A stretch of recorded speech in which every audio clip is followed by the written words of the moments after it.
Alhamdulillahirabbil alamin. Nahmaduhu wa nasta'inuhu wa nastaghfiruh. Wa na'udzu billahi min shururi anfusina wa min sayyiati a'malina. Man yahdihillahu fala mudilla lahu wa man yudlilhu fala hadiya lahu. Ashhadu an la ilaha illallah wa ashhadu anna Muhammadan 'abduhu wa rasuluh. Allahumma salli ala Muhammad wa ala ali Muhammad kama sallaita ala Ibrahim wa ala ali Ibrahim. وبارك على محمد وعلى آل محمد كما باركت على إبراهيم وعلى آل إبراهيم في العالمين إنك حميد مجيد أما بعد. Alhamdulillah, kita bersyukur Allah Ta'ala akan dapat lagi bersama-sama untuk kita meneruskan tajuk pengajian kita berkenaan dengan tata cara penerimaan ilmu dan penghujung agama dalam Islam, yang mana kita sedang membahaskan berkenaan dengan tajuk tanda-tanda pemikiran jahiliah. Ini actually pendahuluan sebenarnya, tak masuk lagi berkenaan dengan asas-asas ataupun yang katakan manhaj di sisi ahli sunnah tadi dalam masalah dia punya pendalilan dan juga pembelajaran dia. Kita tak masuk pun lagi, tapi kita masuk dahulu berkenaan dengan tanda-tanda pemikiran yang dikatakan jahiliah atau Islam, yang mana tanda-tanda berkenaan tanda-tanda berkenaan kita kata adalah sebab-sebab asas bagi seorang itu untuk jatuh kepada jalan kesesatan. Yang mana kita belajar ni bukan untuk salahkan orang, tapi kita belajar ni untuk kita nilai diri kita sendiri dan juga kita jauhkan orang-orang yang di bawah jagaan kita daripada termasuk dalam perkara ini. Macam kita bincangkan itu, kita kata berkenaan dengan tanda pemikiran jahiliah ni, awal-awal tu batal panca indera, abaikan panca indera, tak nak belajar. Mana benda ni adalah benda bahaya yang bagi setengah orang dia nampak benda tu tak ada masalah, dan dia kata dah jahil nak macam mana. Tapi dalam masa yang sama, Islam meletakkan tanggungjawab kepada setiap seorang kena belajar. Dan dengan sebab inilah tak ada siapa ada alasan dia kata, ya Allah, aku tak tahu. There's no such thing as aku tak tahu, ya Allah, jadi kenapa nak hukum aku? Itu tak boleh timbul. Bahkan kalau orang tu lahir adalah anak keluarga bukan Islam sekalipun, dia tetap akan ditanya oleh Allah Subhanahu Wa Taala, sebab dia diberikan oleh Allah Taala alat-alat belajar. Itu pendengaran, penglihatan dan akal.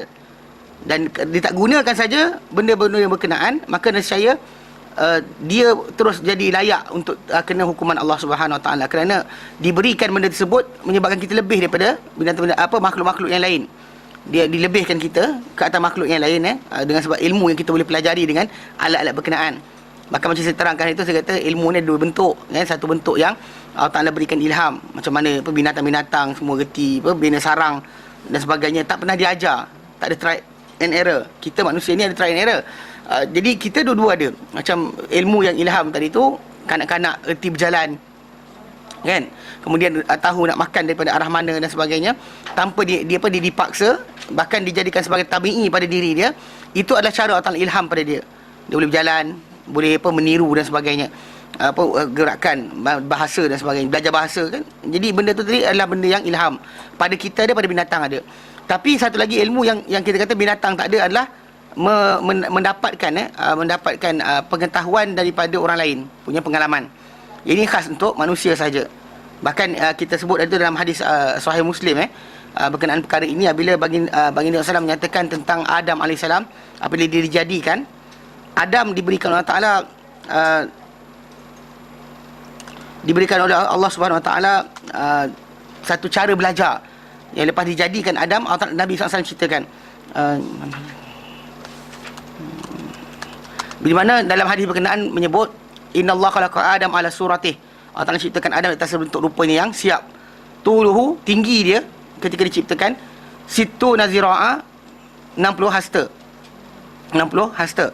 Dan apabila diciptakan saja Adam AS, maka dia pun disuruh oleh Allah Ta'ala untuk beri salam kepada para malaikat. Dan ketika beri salam tu, Allah Ta'ala kata dengan dia apa? Dengarlah apa yang dibalas balik oleh malaikat. Dan itu adalah cara Adam belajar. Mana Adam tak diilhamkan direct, dia disuruh dengar, tanya dan dengar. Adam jumpa para malaikat, dia bagi salam, Assalamualaikum. Para malaikat pula jawab, Waalaikumsalam warahmatullahi, ke atas engkau kesejahteraan dan juga rahmat Allah. Kemudian dia tambah rahmat Allah. Jadi lafaz itu sebenarnya cara macam mana Adam belajar salam. Sedangkan Allah Ta'ala boleh ilhamkan saja pada dia, tapi tak, Allah tak ilhamkan, Allah suruh dia ambil. Jadi ini ilmu yang kita sekarang tengah dituntut kita pelajari. Ilmu yang ilham tu tak usah cari, tahu, zikir sekian-sekian jadi pandai ke, tiba-tiba satu hari kan jadi bijak bistari, hafal Quran terus, tak ada. Kita kena belajar. Itu yang Nabi kata dalam hadis yang sahih, wa innamal ilmu bitta'allumi. Itu sebab Nabi kata dalam hadis yang sahih, Nabi kata may yuridillahu bi khairan, sesiapa yang dikehendaki Allah Taala untuknya kebaikan, yufaqihu fid din, Allah Taala fahamkan dalam agama. Tapi di akhir Nabi kata wa innamal ilmu bitta'allumi, ilmu hanyalah dengan belajar. Ilmu hanyalah dengan belajar. Maka tanpa belajar, maka nescaya ilmu tadi tak akan dapat. Itu konsep yang utama dalam Islam, ya. Jadi dengan sebab itu kita kata tanda pemikiran jahili yang pertama, batal panca indera, tak nak belajar ni, akan melahirkan yang berikutnya. Yang pertama, yang nombor dua tu kita kata yang terhasil adalah orang tersebut terpaksa bergantung pada khurafat dan tahyul bagi memahami segala apa yang berlaku depan mata dia. Ini berlaku, banyak kali kita lihat mana orang ramai manusia ni berpegang dengan tahyul dan khurafat kerana tak dapat explanation apa yang berlaku sebenarnya. Jadi mereka terpaksa kata ini adalah daripada jin, ini daripada sekian dan sebagainya. Macam kita bincangkan dulu, okey. Dan itu satu point. Dan orang tersebut kita kata ada 3 tanda. Either dia menjadi seorang yang terlampau, kata macam dia berpegang dengan bomoh dan juga tukang telik untuk mendapatkan nasib baik, ataupun dia ni sifat dia mengagungkan jin dan syaitan. Jin dan syaitan di sisi dia adalah besar, ataupun dia ni percaya dengan tanda-tanda baik, tanda-tanda buruk. Tanda baik dan tanda buruk. Jadi dalam tajuk tanda baik dan tanda buruk itu kita sampai situ kan? Ke dah habis dah? Habis kan? Okey. Jadi kita dah keluar situ tanda baik tanda buruk, dan kemudian itu bentuk pertama jahiliah tu, yang ini terhasil daripada tak nak belajar. Tapi kadang-kadang jadi pula satu lagi, di opposite. Dia bukan semua gaib. Semua nak material, physical. Ini satu juga point. Yang mana sebahagian yang berlaku pada kaum-kaum yang terdahulu yang tak nak percaya pada para anbiya dengan alasan kata tak nampak depan mata. Dia nak seeing is believing. Tak nampak, tak nak percaya. Sedangkan dalam Islam ni kita diajarkan bahawa akal kita boleh memahami tanpa kita nampak. Contoh macam kita duduk dalam bilik ni, dalam sini, kemudian katakan pintu ni gelap. Kemudian ada orang ketuk. Akal kita ajar kita apa? Ada orang. Bukan ada hantu, ada orang. Faham tak? Orang ketuk kan? Walaupun pukul berapa sekalipun, masa dia ada orang di belakang tu. Kemudian cuma yang hantu tu tambahan. Lepas kita tengok cerita hantu banyak sangat, jadi hantu. Tapi dari segi asasnya, bila kita nampak, akal kita faham ada, walaupun kita tak nampak. Macam kita faham. Ya, entah orang sakit perut. Macam Umar lah kan, dia datang pada dia Abu Musa al-Asy'ari, bagi salam 3 kali kan. Kemudian Umar tak jawab. Umar tak keluar. Dia bagi assalamualaikum. Kemudian assalamualaikum. Dia bagi macam orang Arab bagi salam lah. Kita kan Melayu lanjut sikit. Assalamualaikum. Dia panjang lanjut sikit. Orang Arab tak bagi salam tu. Assalamualaikum. Dia bagi macam tu je. Dia tak ada kita panjang. Jadi anyway, bila dia bagi salam, Umar keluar. Umar tahu dengar suara dia tadi. Tu Umar cari dia. Umar tak ada macam jin mana pula bagi salam tak datang balik. Tak, Umar cari dia. Umar kata, aku dengar suara kau datang rumah aku ke? Dia kata betul. Tapi asal kau lari? Umar kata. Dia kata, Nabi kata minta izin 3 kali je. Al-istizan salas. Umar kata, aida kau bagi tahu aku betul-betul siapa yang dengar sekali dengan kau, saksi kau ada. Kata aku sebat kat belakang kau. Umar dah sebat je. Pasal dia ceritakan benda berkenaan. Umar actually pasal Abu Musa al-Asy'ari ni antara sahabat kecil. Dia ada sahabat yang besar, yang umur dia dewasa, ada yang lewat masuk Islam. Jadi ada kadang-kadang tu lafaz atau kata-kata dia tadi, mungkin Umar kata nak refresh balik. Betul ke tidak ni? Entah dia salah dengar ke, tapi dia cakap Nabi kata. Jadi Umar jaga, bahkan zaman Umar dahulu, Umar pernah kurung anak dia sendiri, Abu Hurairah, dan beberapa orang yang suka cerita qala Rasulullah. Sebab dia bimbang takut orang ramai waktu tu sibuk dengan qala Rasulullah, lupa tentang firman Allah Ta'ala. Tapi bila time-time tertentu, bila datang orang kata Nabi kata macam ni, dia terima. Tapi doa asyik macam tu saja dia sekat ni. Tapi lepas dalam penulisan hadis, benda tu berjalan macam biasalah. Pasal kita dah tahu bezakan antara Quran dan hadis. Dia awal lepas Rasulullah wafat tu bimbang kerana takut orang tercampur Quran dengan hadis Nabi SAW. Takut tercampur. Pasal orang duk sibuk ini, sibuk itu kan. Dia semua cakap kalau Rasulullah, tak tahu ia mana satu. Memang kita kata Rasulullah bercakap setiap hari kan. Jadi mana satu yang betul, mana satu yang salah. Jadi dia jaga. Umar pernah buat tindakan macam tu, kurung beberapa orang yang sibuk mengajarkan hadis Nabi SAW pada zaman beliau. Bukan kerana tak percaya, tapi kerana kebimbangan beliau terhadap keadaan kedudukan Al-Quran nanti akan hilang. Sebab itu tabi'in baru masuk kan, banyak yang orang baru kenal Islam. Tiba-tiba datang orang ni dia sibuk qala Rasulullah, firman Allah Ta'ala tak belajar lagi.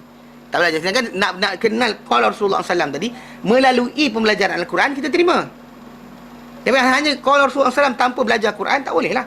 Faham? Jadi secara asasnya Umar bertindakan dia nak sebat Abu Musa Asy'ari, Abu Musa Asy'ari cari dia punya saksi untuk memberitahu berkenaan benda tersebut. So jadi material semata-mata ni tak boleh. Pasal akal kita faham. Ada orang kita faham, contoh macam angin ni kan. Kita kata ada lah. Ada kipas, ada sekian. So benda ni menunjukkan akal kita boleh memahami benda yang tak nampak. Macam elektrik, kita nampak tapi kita tahu dia ada. Macam internet dan segala contohnya kan. Macam hari ni internet tak ada. Internet tak ada di Taman Tun. Ada masalah benda. Kat sini lah bangunan ni pun tak ada. Jadi kita katakanlah tak ada. Jadi kita faham benda tu mungkin ada putus kat mana. Kita tak nampak macam benda ni something else tau. Kita tak ada balik kepada ghaib. Kita tahu benda tu kalau ada, ada. Dia line tu kita faham. Logik tu kita boleh ni. Tapi benda ni tidak mesti nampak. Macam kita gunakan remote kereta kita nampak pun radio transmitter tu pergi kat kereta kita, tapi kita tahu dia ada. Sebab apa? Sebab tanda. Dan Allah Ta'ala kenalkan kita pada dirinya pun dengan tanda juga. Tanda yang kita lihat di alam ni seluruhnya mengajar kita dia ni maha mengetahui, maha bijaksana, maha luas pengetahuan, maha memberi rezeki dan seterusnya. And so on. Benda tu kita boleh belajar dengan melihat alam saja. Tapi tak cukup juga. Pasal apa? Kita kena belajar melalui wahyu.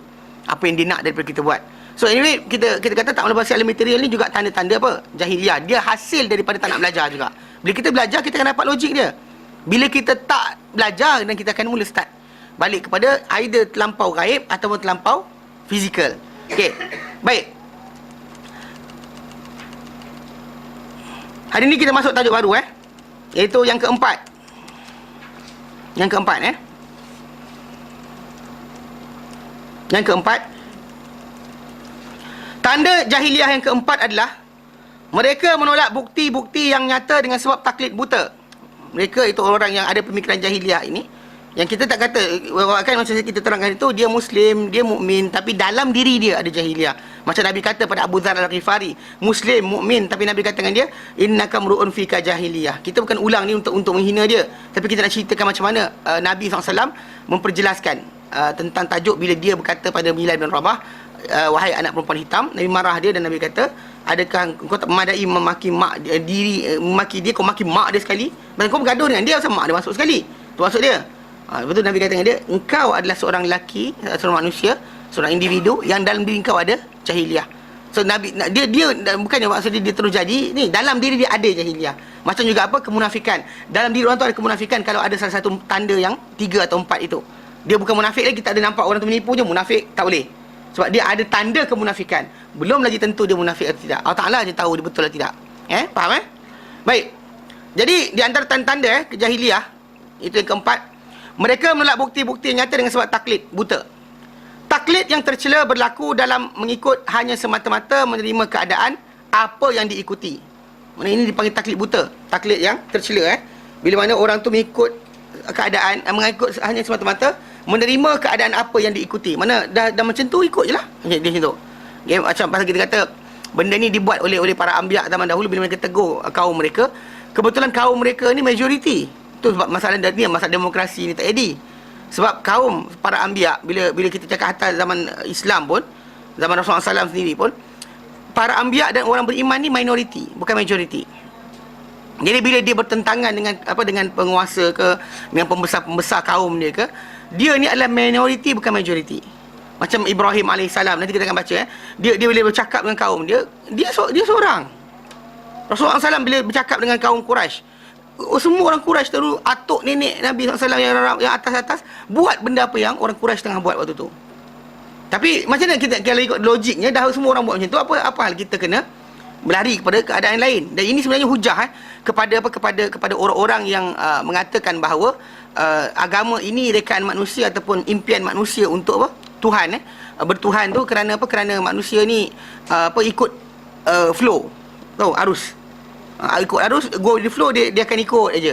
Agama ni adalah sebenarnya flow daripada apa yang sebelumnya. Macam kita kata the idea of Tuhan itu ada. Adakah datang memang kita tahu asal ataupun datang dengan sebab kesengsaraan kita dan sebagainya.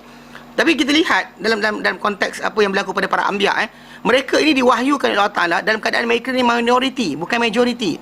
Dan maka mereka bercakap bertentangan dengan arus perdana apa yang ada dalam masyarakat mereka. Taaruf perdana mereka sembah berhala. Semua macam di tanah Arab tu, sebenarnya tanah Arab, semua ketika itu menyembah berhala. Sembah berhala. Nabi SAW datang kata ini salah. Dia seorang je datang kata salah. Tapi apa dia cakap tadi, kita ada logik dan faham. Bila dia bacakan kisah berkenaan Ibrahim AS berhujah dengan kaum dia berkenaan dengan berhala ni, tak ada bercakap, tak makan, tak sekian. Dia ajarkan macam tu direct. Dia kaum dia mati hujah. Mati hujah untuk menawan. Dan kita kata logik tadi berterusan tersebar sampai akhirnya dia menjadi apa? Menjadi satu kepercayaan yang utama di tanah Arab. Ya, bahkan antara kepercayaan utama dunia. Kena faham macam tu. Kita yang salah faham bila kita kata apa konteks agama macam contoh macam dalam Hinduism dan sebagainya. Dia lain. Dia bentuk itu adalah bentuk pendewaan. Pendewaan manusia ini makhluk ni berlaku dalam berbagai bentuk. Bahkan kaum asli dan sebagainya, orang asli sembah pokok dan sebagainya, itu di atas dasar mereka ni apa pendewaan, sesuatu yang memberi faedah. Pasal dia kata dia pergi pokok tu lindung dia. Kan hujan dia dapat berteduh. Lepas tu ada tu pokok tu jatuhkan buah. So dia macam saya pokok ni sayang aku, dia kata. Sedangkan yang bagi rezeki tadi adalah Allah. Ini salah faham sebenarnya. Yang dalam Hinduism kan, bila dikedepankan lembu tadi, bukan sebab lembu tu apa cantik, hebat dan sebagainya. Sebab lembu tadi dia kata boleh ganti mak. Betul, actually betul kan? Lembu boleh ganti mak. Bila lembu boleh ganti mak, dia kata lembu macam mak. Bila lembu macam mak, nampak? Dia extend. Nampak? Dia extend. Macam jadilah sekali kita mendewakan lah, pendewaan. Itu bahkan benda tu tadi berdasar, yang ini berdasar pada maslahah. Sedangkan apa yang para anbiya bawa bukan berdasar maslahah. Dia berdasar kepada apa? Logik dan juga bukti yang nyata yang ada zahir di hadapan mata kita. Bila diajarkan kita, contoh macam bila Allah kata qul inzuru madza fis samawati wal ard, katakan hai Muhammad, lihatlah kamu, pandanglah kamu pada apa di langit dan di bumi. Bila kita perhatikan, memang benda tu akan mengajar kita Tuhan kita adalah satu. Dan kita terangkan kan, satu, tunggal, kemudian apa, maha bijaksana, maha teliti. Kita ni ada ni, sekarang 3-4 hari ni orang sibuk panas kan. Mana badan kita ni 37 darjah Celsius, tak boleh lebih, tak boleh kurang. Ini berasal sel badan kita ni. Dia kalau dia kata lebih suhu, sel badan kita akan hilang kawalan. Tu sebab bila orang demam, dia macam dia tak boleh kawal badan dia. Badan dia ada lagi, makan juga, tapi dia tak boleh kawal. Dia punya sel badan tak boleh kawal. Kalau sebaliknya sejuk, kurang dari 37, 35 dan sebagainya, sel tu akan mati. So sekarang ni untuk kawal suhu badan kita, dia sistem automatik. Bila kita panas, kita berpeluh. Peluh kita terbang. Kenapa kita peluh? Kenapa peluh sejuk? Air tak semestinya. Sebab kerana kita simak-simak air tak sejuk pun. Dia sebab ni. Sebab orang kata apa yang tak jadikan pada air, sifat yang ada pada air tadi menyebabkan kita boleh sejuk badan. Sebab air ni dia meruap. Dia condense dia akan naik ke udara menjadi wap. Ketika dia menjadi wap, bukan condense dia menjadi wap Bila menjadi wap tadi, dia sebenarnya terbang bersama-sama dengan suhu yang berlebihan pada badan kita. Bila badan kita basah kan, kita basahkan dengan air, basah dengan peluh tadi, bila dia terbang wap udara tadi, dia bawa sekali 1 darjah ke 2 darjah yang lebih pada badan kita. Ini orang Arab tu sebab kenapa orang Arab kalau nak minum air sejuk pada hari yang panas, dia buat apa? Dia ambil botol, dia balut dengan kain, kemudian dibasahkan dua botol, kemudian digantung tepi tingkap kan. Dia berapa minit kan, dia ambil lah, air tu akan sejuk daripada air biasa. Sebab dia terbang bawa. Itu cara mereka faham benda ni. Dari situ kita kat Malaysia tak nampak. Kita nampak air batu je. Yang dah sejuk air batu kan. Diorang nampak air batu tak, dia buat macam tu. Jadi dia letak luar tingkap. Kadang-kadang kita duduk kat asrama tu, budak-budak tu nampak botol air tengah gantung. Tapi tak yang besar sikit lah, tak ada kecil-kecil. Dia balut dengan kain. Tu cara mereka buat. Dari kat Malaysia tak buat lah kan. Nanti kan lumut dinding kita bukan macam dinding orang. Cuaca kita lembap. Kalau lumut mengalir dekat tepi tu kan, mula piring kepala nak cat balik kan. Jadi pasal dia sini macam tu cara mereka buat. Nak try boleh try lah. Kain tu dibasahkan. Dibasah dengan air. Jadi nampak tak? Ini teknik diorang faham daripada apa ni? Daripada tu. Kita tak faham. Kita faham pasal kan. Tapi bila kita perhati balik, rupanya peluh kita itu kerja dia. Mana bila dia terbang, dia bawa lari suhu berlebihan. Dan sebaliknya bila kita kesejukkan, badan kita pun ajar dia retain heat. Cara dia retain heat. Kadang-kadang kita goosebump dan sebagainya kan. Di cara lain adalah dia jadikan kita ngantuk. Kan bila sejuk ngantuk. Sebab apa? Sebab suruh kita hibernate. Tahu? Jangan gunakan banyak makanan sangat. Ataupun satu lagi, dia upgrade sikit apa? Kita lapar. Makan banyak dah. Melantak tadi, buncit-buncit perut. Tapi apa? Dan hujannya tiba macam lapar lah. Kan? Dia lapar lah. Aku lapar lah. Sebab apa? Sebab badan kita nak suhu yang baru. Dia suruh kita makan supaya dia dapat ketika proses penghadaman makanan tadi, ada haba. Haba tu akan dihantar ke seluruh badan. So kita makan, kita pun panas. Ini teknik ni teliti. Bukannya main-main. Bukan tak sengaja. Accidentally happen. Mana boleh. Jadi seluruh alam ni ajarkan. Dari itu saja ajar kita. Allah Ta'ala ni alim, hakim, khabir. Mana ini dia ni? Hafiz, memelihara setiap sel badan kita dijaga dengan suhu tadi. Maksud dia, ini menunjukkan ketelitian. Mana apa benda yang kita Allah Ta'ala ajarkan kita supaya perhatikan. Dan Nabi datangkan bukti ni tadi. Jadi orang hilang hujah. Nak balik kepada berhala tak ada ruang. Macam hujah Ibrahim AS bila kaum dia kata bila Ibrahim kata Rabbiyalladzi yuhyi wa yumit. Tuhan aku adalah yang menghidupkan dan mematikan. Lepas tu raja dia buat apa? Tangkap dua orang, ambil seorang bunuh, seorang biar hidup. Tak, anak wahyi wa umit. Aku pun hidupkan dan matikan. Tak, seorang aku biar hidup, seorang aku matikan. Lepas tu Ibrahim pun jawab. Ibrahim kata, fa innallaha ya'ti bisyamsi minal masyriqi. Dengan diri sungguh dia kata, Allah Ta'ala, Tuhan ku, dia kata, datangkan matahari dari timur. Kalau kau Tuhan juga, fa'ti biha minal maghrib. Datangkan dari barat. Fabuhital ladzi kafar. Terdiamlah orang kafir tadi, tak jawab. Mana mati hujah dengan sebab logik macam ni. Dan Nabi SAW bacakan benda ni kepada apa? Kaum dia. Dan ini dia kata idea tadi merebak sampailah sekali diorang pun tinggalkan fahaman yang lama. Faham tak? Jadi konsep ini kita kata bukan macam revolusi industri yang berlaku. Kalau revolusi industri ni ajak kita supaya jangan percaya Tuhan. Pasal berlaku pertembungan di antara sains dan juga agama di Eropah. Kita dan Islam ni tidak. Bahkan kita ni bukan taklid sebenarnya. Bukannya hanya dikata flow agama ni, sebenarnya bukan. Dia adalah benda yang Allah Ta'ala cetuskan kepada para anbiya ataupun wahyu yang Allah turun kepada mereka, menyebabkan mereka berkata dan kata-kata tadi menjadi tersebar dan selerak sebagai satu sistem. Bukan satu idea semata, bahkan sistem yang komplit dan juga memberikan manusia ini kata kebaikan yang besar. Kerana mereka tak ada lagi percaya khurafat, tak ada lagi tahyul, tak ada orang curi harta dengan tipu. Ni sekarang ni kena tipu balik. So belajar betul tak mau, last sekali kena tipu dengan bomoh. Bomoh ni ambil sekian banyak, bomoh tu sekian ambil sekian banyak. Rugi. Mana umat Islam ni kalau tanpa kepercayaan karut ni, alhamdulillah kita akan selamat. Tapi kalau kata kita percaya khurafat dan tahyul ni, kehidupan kita ni runsing. Tak tahu qadar macam mana dan sebagainya, tak tahu berkenaan dengan redha Allah Ta'ala di mana. So last kali kita kena musibah, kita nampak benda tu adalah tanda benci Allah Ta'ala pada kita. Mula kita cari orang, cari wali, pergi kubur, habib ini, habib itu dan sebagainya. Tak, ini benda berlaku. Kat Singapura sekarang ada lagi. Makam Habib Noh kan, didatangi. Mana benda-benda tu kita kata punca sebab apa? Tak nak belajar, tak nak tahu, dan bahkan taklid buta. Maka ada sebab orang tu dia kata tak apa buat sebab apa? Atuk aku dah buat.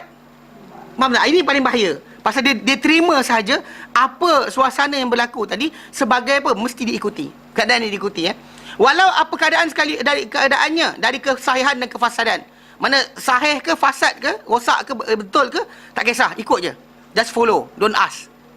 Ini kita kata di idea dan Islam. Kita dan Islam betul. Ada benda-benda yang kita tak perlu dapatkan pengertian dia. Contoh macam, kenapa solat tangan macam ni? Allahu Akbar angkat macam ni. Adakah ini tanda, oh aku surrender ke? Which one is it? Adakah maksud dia? Kenapa letak kat sini? Adakah jaga hati? Ada orang datangkan dengan idea jaga hati. Benda tu bukan. Faham Pasal macam para sahabat kata bila macam Umar cium batu Hajar Aswad. Umar kata batu hitam kan, Hajar Aswad tu. Bila Umar cium Hajar Aswad, Umar kata apa? Wahai batu, aku tahu engkau batu. Aku tahu engkau batu. Engkau tak beri manfaat, engkau tak beri mudarat. Kalau aku tak nampak Nabi cium kau, aku takkan. Itu je. Pasal kita kata the way of ni cara Allah Ta'ala ajarkan kita untuk kepatuhan tadi tu, untuk menegakkan Muhammad Rasulullah tu, itulah di situ dah datangnya syariat. Mana kita patuh. Contoh macam untuk dapat keridhaan Allah Ta'ala, kena solat 5 waktu sehari semalam. Lepas tu kemudian kena contoh macam puasa di bulan Ramadan. Sekarang kita kata kalau kita kalau kita ikutkan dari segi kesihatan, mungkin ada orang kata ada lagi baik dari itu. Tapi tak, kita buat follow je. Pasal ini untuk mardatillah. Allah Ta'ala uji kita dengan ibadat tadi. Bahkan bukan saya uji, Allah Ta'ala bersihkan kita dengan ibadat tadi. Dengan bentuk ibadat yang kita buat tadi. Bukan kita reka, yang Allah Ta'ala ajarkan melalui Rasulullah SAW, itulah cara kita dibersihkan dari dosa. Wuduk kita, solat kita, kemudian kita sedekah kita, zakat kita, kadar kan kita keluarkan harta kita zakat tu, itu semua sekali pembersihan dosa kita. Jadi ini adalah benda yang kita tak perlu fikirkan. Kerana apa? Macam dosa kita dibersihkan, itu pun kita tak nampak. So tak payah tahu. tak apa. Tapi dalam masalah yang lain, contoh macam berkenaan masalah ketuhanan, masalah akidah, tidak diberikan pada kita untuk hanya percaya. Bahkan Allah Ta'ala berikan tanda-tanda dan bukti yang nyata. Cuma kita je belajar tak belajar je. Kalau yang belajar, dia tahu kenapa patut ikut Rasulullah SAW. Siapa yang tak belajar, dia akan kata macam, dah orang semua buat, kita buatlah. Yang tu masalah. Okay, jadi dia kata ni, dan ia berlaku pada setiap, dan ni, taklid ni berlaku pada setiap yang diagungkan di sisi orang yang mentaklid. Anything yang kita agungkan. Tak kira benda yang kita agungkan tu tadi, pemimpin, atau ustaz, atau apa saja. Kadang-kadang ada orang tu mak bapak dia sendiri dan sebagainya. Jadi dia rasakan besar. Kita kata kena faham, jasa manusia kepada kita tak setinggi jasa Allah Ta'ala. Takkan capai mencecah jasa Allah Ta'ala kepada kita. Tapi bila manusia tak faham konteks ini, dia akan rasa macam makan budi tadi, menyebabkan dia boleh terpaksa untuk melanggar perintah Allah Ta'ala. Ini salah. Taklid tadi tidak macam tu. Taklid apa kita kata menyanjung seseorang, bukan maksudnya kita taklid dia pada semua benda dia buat. Pada dia masih lagi manusia. Tapi Nabi SAW, memang kita Allah Ta'ala sini clarify, baginda bercakap semua sekali, walaupun kita nampak macam salah, tapi ia adalah wahyu. Ia adalah wahyu. Wa ma yantiqu 'anil hawa in huwa illa wahyu yuha. Maksudnya pergerakan Nabi SAW. Adapun perbuatan orang biasa yang lain yang bukan Nabi, maka orang tersebut masih lagi boleh dosa, masih lagi boleh pahala. Walaupun dia serban besar mana, selempang panjang mana, janggut panjang mana, yang duduk kat Yaman ke, duduk kat Mekah ke, belajar berapa lama sekalipun, still ada dosa pahala kat atas dirinya. Faham? Ini konteks yang kena jaga. Jadi dia kata apa? Apabila Al-Quran Azim turun ke atas Nabi kita Muhammad sallallahu alaihi wasallam, mereka menentang baginda dengan kata-kata mereka. Ini kaum mereka cakap. Kaum mereka berkata pada kaum baginda SAW berkata kepada baginda sendiri. Mereka kata apa? Dan surah ayat 31. Wa qalu, dan mereka berkata, laula nuzzila hadzal qur'anu ala rajulin minal qaryataini azim. Dan mereka berkata, kalaulah dia kata nuzzila hadzal qur'an, diturunkan al-Quran ini ala rajulin, ke atas seorang lelaki, minal qaryatain, ada dua kampung. Seorang lelaki nama dia di sini Taif, ada seorang orang hebat. Mekah ada seorang. Yang Mekah Al-Walid bin Mughirah. Yang Taif punya nama kejap. Yang Taif punya kejap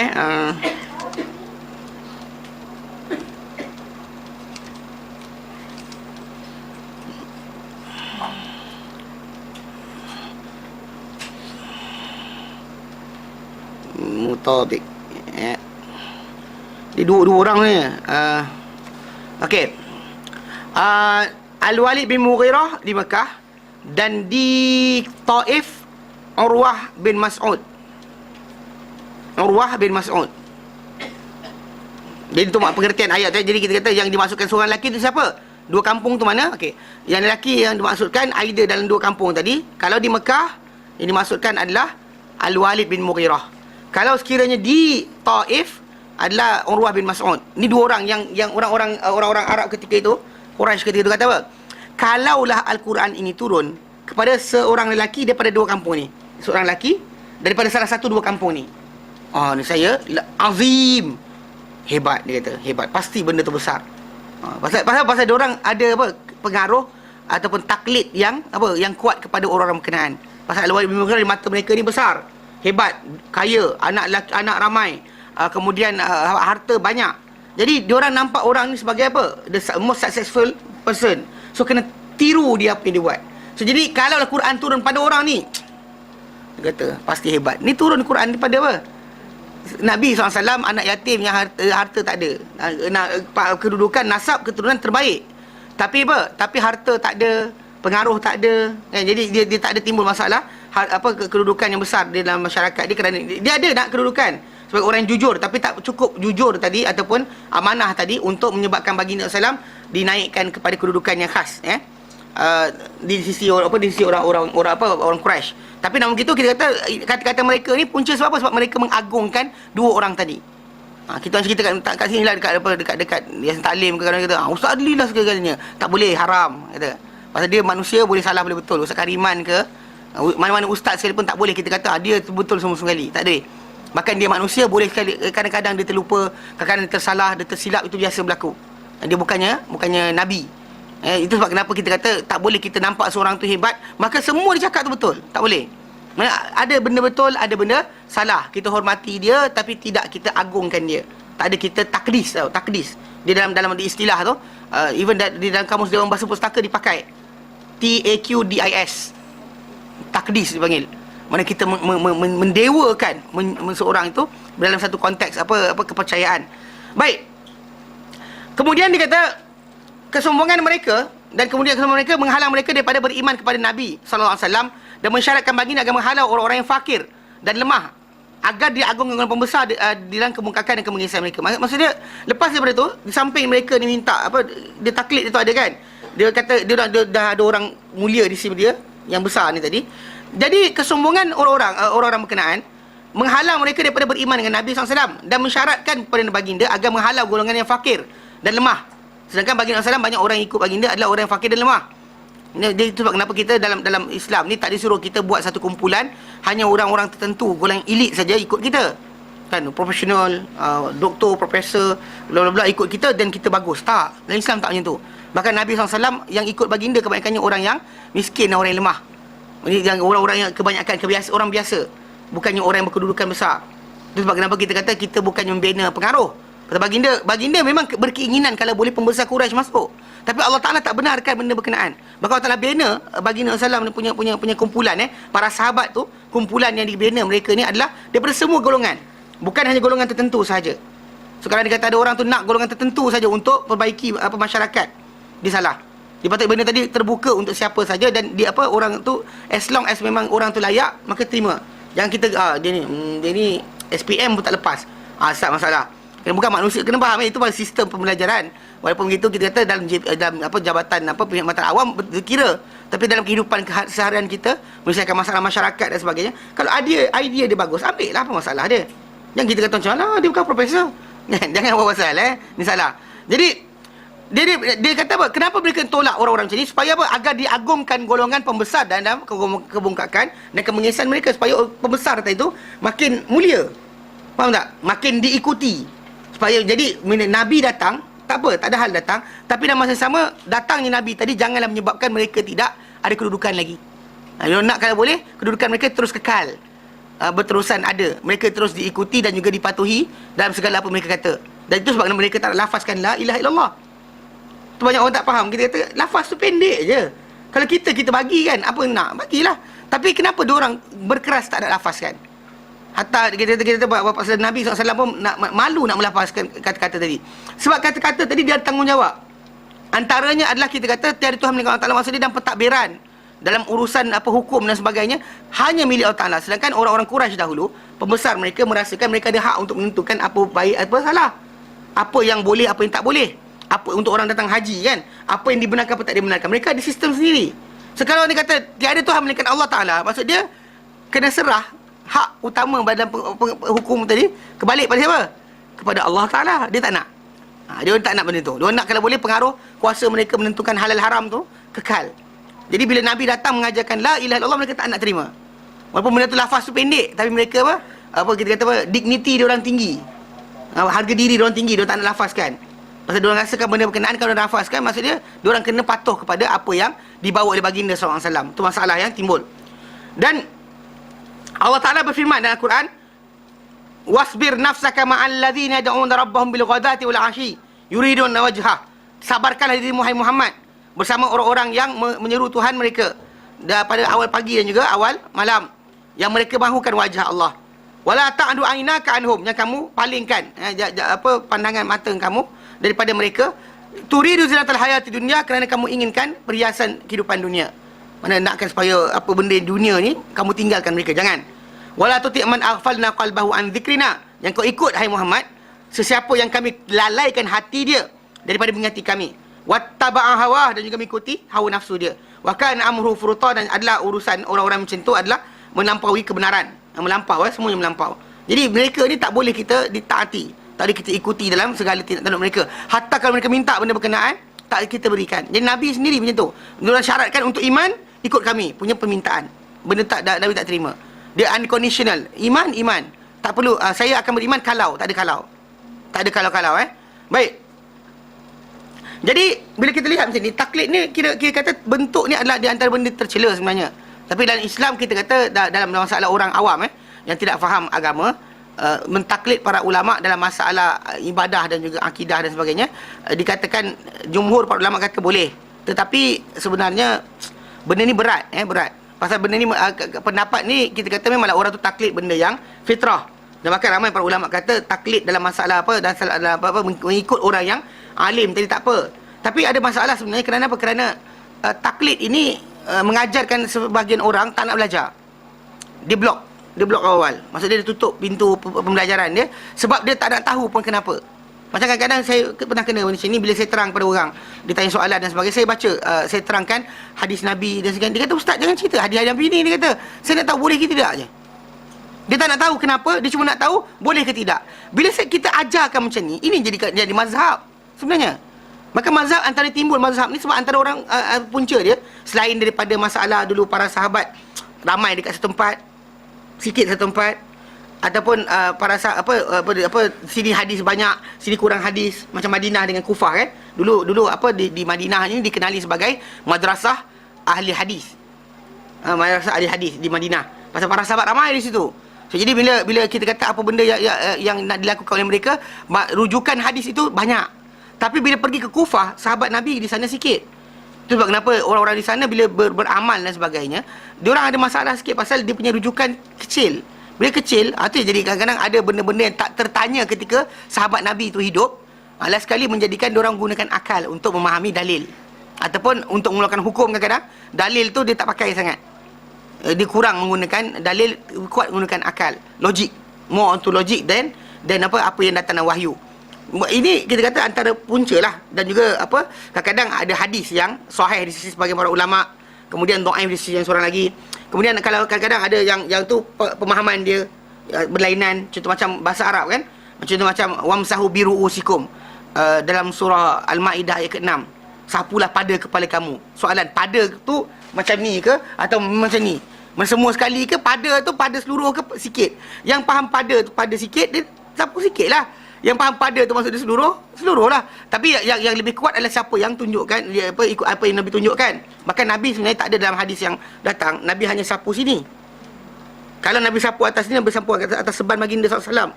Nabi tak pernah sapu ubun-ubun semata-mata. Bahkan Nabi sapu ubun-ubun dan atas ni, atas apa yang Nabi pakai di atas kepala baginda, serban yang baginda pakai. Jadi benda ni boleh kuat kepada orang yang mengatakan sapu yang macam mana Nabi tunjukkan. Anyway, kita kata benda tu itu antara punca. Kemudian antara punca menyebabkan mazhab ni timbul juga macam apabila ada pemerintah menyuruh atau dia menguatkuasakan pendapat salah seorang ulama banding yang lain. Dia tak rujukan bukan hadis tapi kepada apa ulama tu kata. Ini berlaku macam zaman kita sekarang ni, macam Mesir, Syria, Jordan, Iraq, negara-negara tu mereka dulu zaman Empire Osmaniyah Turki dulu, Empire Osmaniyah dahulu berpegang dengan mazhab Hanafi. Banyak benda dia orang rujuk pada mazhab Hanafi. So lepas tu mereka apply anything yang datang dalam hukum tadi kepada rakyat. So in the end orang berikutnya buatlah benda tadi, jadi apply. Betul tak? Dia apply ke benda berkenaan. So jadi benda tadi jadi ikutan. Bahkan zaman Abbasiyah dahulu, bila zaman Abbasiyah, zaman Imam Malik sendiri, beliau sendiri, Imam Malik sebenarnya pernah diminta oleh pemerintah pada zaman beliau untuk benarkan supaya jadikan kitab dia Muwatta itu sebagai nombor 2 lepas Quran. Nombor 2 Muwatta. Jadi dia tak nak. Dia kata pasal dia tahu bahawa hadis masih lagi bukan semua sekali dia kumpulkan. Bahkan Imam Malik dia punya kitab tadi bukan menyeluruh kepada semua bab. Ada benda yang dia tak jumpa, orang lain jumpa. Jadi dia seorang yang adil dalam perkara ni. Dia tak benarkan pemerintah zaman berkenaan menguasakan buku dia, karangan dia sebagai apa? Sebagai pegangan orang ramai. Sebab itu kalau dia disuruh, maka itu sebab kenapa kita lihat Imam Malik punya mazhab. Imam Malik tinggal di Madinah, dia mufti di Madinah. Tetapi mazhab dia tak tersebar di Madinah. Tersebar di mana? Tersebar di Maghribi, tersebar di Mesir, tersebar di Andalus. Sana. Bukannya sini. Mana dekat Madinah tak, pasal dia sendiri ambil tindakan tak benarkan orang hanya ikut cakap dia. Bila orang kat sana, Imam Malik kata dan macam itulah. Jadi itu kita kata tajuk mazhab ini. Kerana manusia ni kadang-kadang Dan yang selain daripada itu, yang kita nak tekankan adalah masalah orang malas belajar. Tahu malas belajar? Malas belajar. Kita terangkan dalil, dia tak nak dengar. Macam ada sekali tu ada orang tu tanya saya soalan. Dia kata, "Ustaz, apa hukum cucuk vitamin C ke muka?" Saya tanya soalan, "Kenapa?" Dia kata, "Ustaz, jangan tanya kenapa, Ustaz jawab je boleh ke tidak." Saya pun ajar dia, saya kata gini. Saya kata dalam Islam ini ada benda yang directly nas datang ajarkan kita bentuk haram. Ada yang directly nas kata ini haram, ini halal. Direct from nas. Ada yang kita derive. Ada yang kita derive daripada nas, persamaan dia. Kalau tak ada persamaan, tak ada nas, maka balik pada asas. 5 asas. Kaedah-kaedah apa yang kita kata 5 asas Islam ni, itu dalam menghalalkan, mengharamkan perkara. Allah Ta'ala sebenarnya memberikan kita untuk menjaga 5 benda sebenarnya. Halal atau haram kita sekarang buat ni, kan macam suruh halalkan kita kahwin, haramkan zina, halal kita cari rezeki, haramkan curi, hukum tangan, potong tangan orang curi, halalkan makanan yang baik, suruh kita berfikir, haramkan minuman yang keras, minuman beralkohol, memabukkan, bukan alkohol, memabukkan. Kemudian and so on lah, kita kata kalau kita kira semua sekali tu. Sebenarnya untuk jaga 5 benda. Kita balik contoh macam kita haramkan mengumpat. Haram mengumpat. Sebab dia dekat sini tau, ni. Okey. Perkara pertama adalah jaga agama. Dia bagi qawaidul khamsah, kaedah 5 ni, menjaga agama. Kemudian menjaga nyawa. Bila kita disuruh makan kan, kita kata menjaga agama tadi, suruh berdakwah. Kemudian siapa murtad dia dihukum bunuh. Murtad bukan murtad, kalau murtad seorang, kita tak ada suruh cari. Orang tu murtad nyuruh, tak tahu siapa. Tak ada suruh kita intip dia. Tapi kalau dia kata dia terang dan timbul ni masalah dalam hukum Islam ni, yang dikatakan orang murtad dibunuh tadi, diisytiharkan. Saya tidak suka lagi dia letak itu, pasal dia ni akan trigger, dia punya macam wabak penyakit tau. Dia akan cancer, dia akan lebat ke sini. Macam zaman Abu Bakar Siddiq radhiyallahu anhu, bila beliau perangi orang-orang yang tak nak bayar zakat. Sampai sekarang kita kata zakat tu wajib. Kalau dia kata Abu Bakar diam, tak buat kerja itu, dia biarkan saja orang tak nak bayar zakat, pasti zaman kita sekarang ni orang kata, alah, Abu Bakar pun senyap, tak cakap apa, dan kita sibuk pasal. Tapi zaman kita sekarang ni, kita anggap benda tu adalah obligation besar, bahkan kita sebut sebagai benda-benda yang mesti wajib selepas solat adalah zakat. Punca dia sebab apa? Kita buang sebab Abu Bakar Siddiq radhiyallahu anhu laksanakan tugas dia. Dia perangi orang berkenaan. So jadi kanser tu potong. So kita tak ada lagi merebak dah fahaman yang kata boleh tinggalkan zakat. Kalau tidak, idea tu pasti datang sebab mereka kata apa? Alasan dia kerana ayat Quran. Surah Al-Taubah ayat yang ke 103. Allah menyatakan ayat berkenaan, khudh min amwalihim sadaqatan. Hei Muhammad, ambil daripada harta mereka sedekah yang tutahhiruhum, kau sucikan mereka. Wa tuzakkihim, kau bersihkan mereka dengannya, dengan sedekah tadi. Wa salli alaihim, dan doakanlah ke atas mereka, minta ampunlah untuk mereka. Inna salataka, salat engkau, sakanul lahum, ketenangan bagi mereka. Dia jawab hujah pada Abu Bakar. Dia kata, doa Nabi untuk kami bila kami zakat ada ketenangan. Doa engkau bukan ketenangan.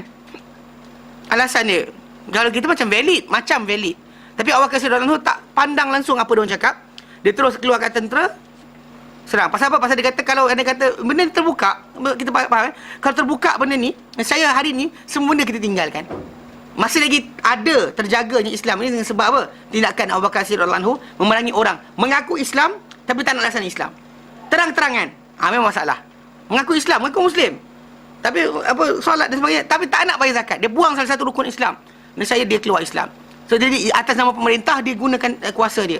Faham tak? Jadi kita kata jaga agama. Kemudian jaga nyawa. Disuruh kita makan benda yang baik, benda yang halal. Kulu mimma razaqnakum halalan thayyibah, halal dan baik. Kenapa? Untuk supaya badan kita sihat. Disuruh kita supaya pemakanan tadi, kemudian jangan binasakan diri kita, haram bunuh diri. Kemudian siapa bunuh orang kena bunuh balik. Siapa bunuh seseorang manusia, dituntut bunuh balik. Tak ada pengampunan kecuali pada keluarga dia saja. Pasal orang paling rugi bila seorang tu mati adalah keluarga dia, bukannya agung. Kadang bukan, walaupun agung ada kuasa pengampunan, dia tak ada kuasa sebenarnya. Pasal kalau yang membunuh tu membunuh, maka dia tak kira siapa, walaupun anak dia sendiri tak boleh dilepaskan. Kerana apa? Kerana hak mengampunkan tadi dan Islam adalah bagi orang yang waris dia saja. Kalau waris dia kata tak apalah, tak payah ni, kami maafkan. Habis cerita. Tapi kalau dia kata buka, yang kata tak apalah, kami tak kisah, itu adalah apa, agung sendiri, tak boleh, tak lepas dari Islam. Tak ada pengampunan. Pengampunan tadi bukan daripada pemerintah. Bahkan kalau dia kata benda tu Allah Ta'ala letakkan hudud dan batasan dia, maka tak boleh dimaafkan dengan suka hati. Macam Nabi SAW bila apa, dan tajuk berkenaan jaga harta ni. Okay? Jadi dalam tajuk ni jaga nyawa. Haram bunuh, bahkan orang tu patahkan jadi orang, kita patahkan balik jari dia. Kalau dia kata boleh patahkan balik. Kalau tidak, bayar diat. Kalau satu jari, ni 10 jari kan, satu jari apa? 10 ekor unta. Tahu? Patahkan ni, patahkan jadi orang, 10 ekor unta. Ni 1, 2, 3, 4. Ni kira ni 1, 2, 3, 4 kan. Patah kan, 10 ekor. Satu jari 10 ekor. Ini yang para ulama letakkan sebagai diat. Jadi pasal kita kata apa, jadi asasnya benda ni kita kata menjaga apa? Ni, nak menjaga apa, nyawa. Kemudian menjaga akal. Menjaga akal, disuruh kita berfikir, digalakkan kita berfikir, digalakkan kita apa memikirkan, mentadabbur dan sebagainya. Bahkan digalakkan kita bermusyawarah, berdialog dan sebagainya. Tetapi diharamkan apa? Benda-benda yang merosakkan akal. Seperti arak. Arak diharamkan untuk jaga akal, supaya jangan sampai orang Islam ni gila. Kan, duduk benda kombukan dan sebagainya. Bahkan disuruh kita supaya percaya dengan qadar dan sebagainya, supaya jaga akal kita. Jangan sampai kita tak boleh terima berkenaan dengan takdir Allah Ta'ala dan tak faham, lalu tak belajar, lalu Indian kita menyalahkan takdir dan kita jadi gila. Banyak orang jadi gila dengan sebab ni. Kadang kaya tapi gila. Dia kaya gila. Macam dekat apa, macam sekarang, zaman kita sekarang ni apa, Samsung dan sebagainya kan. Dia actually dia ada masalah. Pemilik Samsung ni, dia orang besar, dia pemilik dia owner dia. Anak dia 2 orang mati bunuh diri. Dia orang tak tahu kan. Kaya tapi kebahagiaan tidak ada sebenarnya. Orang nampak kan semua barang kat rumah siapa tak ada. Kat Yayasan Taklim ni pun ada bersisipah barang Samsung. Kan? Tapi orang yang pemilik syarikat Samsung tadi tu, pasal akal. Dia tak diterima kan, bapak tak boleh kahwin pun 7 mahunan. Apa hal? Kan? Kalau ada Islam kan, bila diajarkan apa? Kalau tak dibenarkan tu, tak dapat kahwin, maksud dia jodoh lain lah tu. Kita diajar macam tu. Bila tak dibenarkan ke sini, maksud dia ada benda lain Allah Ta'ala nak berikan. Kita belajar macam tu. Tapi kalau dia kata orang yang tak faham, tak qadar dan sebagainya, dia nampak benda tu kegagalan hidup. Satu fail tu dah habis lah. Tak jumpa, tak dapat kahwin, 7 mahunan, mati. Kan? Itu contohnya. Bunuh diri dan sebagainya berlaku. Masyarakat Jepun, Korea ni antara yang tertinggi di dunia kes bunuh diri. Sampaikan diorang kat sana ada undang-undang, siapa bunuh diri dekat rel kereta api, keluarga dia kena saman. Tahu cerita? Ni tak tahu kan. Orang kat sana kalau dia kata dia bunuh diri, keluarga dia kena saman. Pasal menyebabkan orang ramai lalu lintas sangkut sebab dia terjun dekat rel kereta api tu. So diorang punya pancul kan, timing. Sekali terjun seorang ke kereta api. Kalau kita seorang dari kereta api ni, itu tak apalah kan, kita alihkan je mak dia. Diorang sana saman keluarga tu. Keluarga dia akan disaman. Jadi masalah nyawa, masalah akal manusia ni tak sihat, akal yang tak sihat. Kemudian jaga harta. Jaga harta digalakkan kita untuk supaya cari harta, cari rezeki. Bahkan Allah Ta'ala sebut dalam Quran dan surah Jumaah contohnya. Allah Ta'ala kata apa? Fa idza qudiyatis shalah, bila ditunaikan solat, fantashiru fil ard, bertebaran kamu di muka bumi, mencari kelebihan Allah Ta'ala. Cari kelebihan Allah Ta'ala. Wabtaghu min fadlillah. Ni Allah Ta'ala suruh supaya kita bertebaran di muka bumi, cari rezeki. Digalakkan kita ni, dan bahkan dijanjikan siapa yang menjadi penyaga yang baik dan sebagainya, yang jujur. Nabi kata dalam hadis yang sahih, at-tajirus sadiqul amin, seorang penyaga yang benar, yang jujur, ma'an nabiyyin wasiddiqin syari'at salihin, mereka akan bersama dengan para nabi pada akhirat nanti. Bayangkan, dengan dia menyaga cek makan pun, tapi digalakkan sampai macam tu sekali. Dan Nabi kata dalam hadis yang sahih, Nabi kata sebenarnya benda paling elok yang dimakan oleh seorang tu adalah hasil tangan dia, supaya orang tu bekerja cari harta. Tapi dan dia kata dalam sama untuk jaga harta tadi, kerana kita hormati orang tu memiliki harta, siapa curi harta orang lain, potong tangan. Benda tu potong tangan tadi bukan kita nak, Allah Ta'ala yang suruh. Bahkan Nabi SAW sendiri pernah berlaku bila mana seorang sahabat tu, dia ada kain dia tu mahal. Kain selempang dia tu mahal. Kemudian dia bertidur, itu orang tu rampas curi buat lari. Kejar dapat. Bila dapat tangkap, sahabat ni tadi bawa jumpa Nabi SAW, bawa jumpa Nabi. Jadi bila sampai depan Nabi SAW, Nabi nak potong tangan lelaki berkenaan. Dia kata potong tangan dia. Lepas tu dia kata, ya Rasulullah, tak apalah, aku maafkan dia. Aku maafkan dia Rasulullah. Lepas tu dia Rasulullah kata potong. Dia kata, ya Rasulullah, aku hadiahkan pada dia benda yang dia curi tadi. Ya Rasulullah, jangan potong tangan dia. Dia tak nak, kalau boleh orang tu kena potong tangan. Jadi dia berterusan katanya. Tu Nabi kata tak boleh. Last kali Nabi kata apa? Last kali Nabi kata, halla qabla ma ataitani bihi. Kenapa tidak engkau maafkan dia sebelum kau datang bawa jumpa aku? Mana benda tu emang kita kan, mana barang tu barang milik kita sebelum datang pemerintah. Datang pada pemerintah, dia kena laksanakan. Mana Nabi SAW, ayat Quran kata apa? As-sariqu was-sariqatu, pencuri lelaki dan pencuri wanita, faqta'u, potonglah aidihuma, tangan mereka berdua. Mana bila sebut potonglah tu tadi, dia dapat lafaz jamak, menunjukkan kerajaan yang kena buat benda berkenaan. Bukannya kita. Ni bukannya biasa taklim kita ada apa, squad potong tangan orang curi. Mana ada? Kan? Jadi faham tak? Jadi konsep tadi pasal tu Nabi tak boleh nak tinggalkan. Itu sebab dalam kes ni kita kata masalah batasan yang Allah Taala letakkan hukuman dia, pemerintah tak boleh maafkan. Biar pusing mana pun tak boleh maafkan. Sampai kan Nabi pernah kata apa? Kalau Fatimah binti Muhammad mencuri, aku potong tangan dia. Sebab benda tu tadi bukan kehendak dia, tapi kehendak tu beza dia. Kalau kehendak kita boleh tajuk nak maafkan sebagainya, kita boleh. Tapi masalah sekarang ni, ini bukan kehendak kita, kehendak Allah. Bila kehendak Allah Ta'ala tak dilaksanakan, masalah lah. Atas pemerintah, atas orang awam, kita tak ada kuasa untuk potong tangan orang. Faham So, konsep ni maksud dia untuk jaga harta. Kenapa itu? Untuk jaga harta. Dan akhir sekali, jaga maruah harta keturunan. Digalakkan kita berkahwin, disuruh kita mencari yang halal dan ni maksud dia Allah Ta'ala berikan kita nafsu dan sebagainya. Kemudian kita diharamkan berzina. Dan haramkan buat tuduhan orang berzina. Sebab nak menjaga maruah dan keturunan. Mereka kata kita tak diharamkan perkara ni, jadi macam sekarang lah. Dekat Amerika Syarikat ke dekat negara-negara yang tidak menggalakkan perkahwinan ni kan, tidak ada masalah ni, diorang punya sistem kekeluargaan hancur. Bila hancur sistem kekeluargaan, one part diorang kata mungkin kerajaan boleh tanggung ibu tunggal tadi, tapi in the end benda tadi adalah benda yang gagal. Macam kita kata dekat Jepun sekarang ni contohnya, pasal agama dia macam nak ada tak ada kan, diorang bagus, tapi kerana sistem macam ni, kehidupan berkeluarga, haramkan perzinaan dan sebagainya. Sebelum ni diorang sendiri pun tak ada terima. Orang Cina ke, orang India ke, Jepun ke, Timur lebih lagi yang Timur ni, kita ada kesopanan. Tak kira bangsa apa kita ni, agama apa, orang belah Timur ni sopan. Antara benda-benda tak senonoh ni takkan dibuat. Bahkan aib, keluarga tu rasa aib kan bila berlaku benda tersebut. Tetapi lepas zaman kita ni kan moden ni, apa di barat masuk, so jadi in the end diorang anggap benda tak ada masalah. Kahwin tak kahwin berkedudukan tak apa, as long as the love is there kan, ada cinta kan. Tapi tengok apa hasil dia. Hasil dia sekarang Jepun, orang tua ramai, orang muda sikit. Pasal budak yang nak lahir dalam satu keluarga yang akan membesar, boleh menjadi dewasa tadi, perlu penjagaan keluarga. Kena ada mbak bapak dia menjaga dia.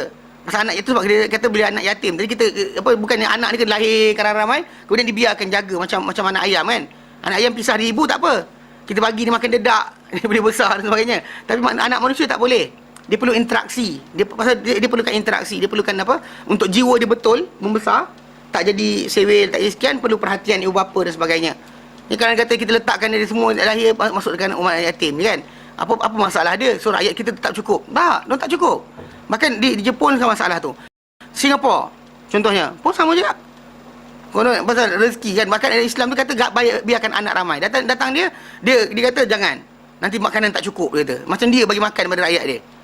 Betul, kita kata benda tu ikut logik, kita pakai logik. Tetapi masalah lahir anak tadi bukan kita tuntut. Bahkan Allah Ta'ala yang jadikan rezeki tadi datang. Ada orang nak kahwin puluhan tahun tak dapat anak. Ada orang kahwin tu dapat anak. Kahwin je macam arnab. Kahwin tu anak, bukan anak. Jadi tiap tahun berapa anak lagi kan? Jadi benda tu berlaku juga. So konsep dia sekarang ni, benda itu bukan kehendak kita. Jadi bila Allah Ta'ala jadikan anak tu lahir, dan Allah Ta'ala letak garis panduan bahawa rezeki anak tadi bukan pada kita, bahkan pada Allah Ta'ala. Allah Ta'ala yang berezeki kepada mereka, maka tak ada hak untuk kita sekat. Biarkan mana anak tu lahir dan sebagainya. Bukan kita paksa jangan ada anak, tak boleh. Jadi apa bertentangan tadi nampak maruah atau keturunan tadi, kita Islam galakkan haramkan bunuh anak, haramkan sekian. Siapa langgar, tengok apa hasil dia. Sekarang ni di Malaysia ni jaga mana yang kes colik-colik anak yang baru-baru ni berlaku. Sebenarnya banyak anak yang diculik tadi bangsa apa? Sebab apa? Faham sendirilah. Itu sebab kita kata pasal kes contoh macam negara-negara ni, banyak negara-negara tak cukup orang tak cukup. Jadi kata nak pilih Melayu nanti kan pelik pula, Melayu penuh kan tu. Jadi letakkan ni anak Cina. Jadi pasal contoh Singapura ni ada sindiket tu sampai jual anak ke sana. Cenderung tak cukup keturunan untuk menyambung kesinambungan akan datang. Orang tua ramai, orang muda makin kurang. Sebab apa? Sebab tak ada yang membesar dalam keluarga. So sistem, kita kata maksud dia Islam letakkan hukum macam ni. So jadi bila saya cakap pada kawan tu yang dia kata nak cucuk vitamin C tu, saya tanya soalan sebab saya nak ukur kat sini. Sebab katakan dia cucuk kerana dia berpenyakit.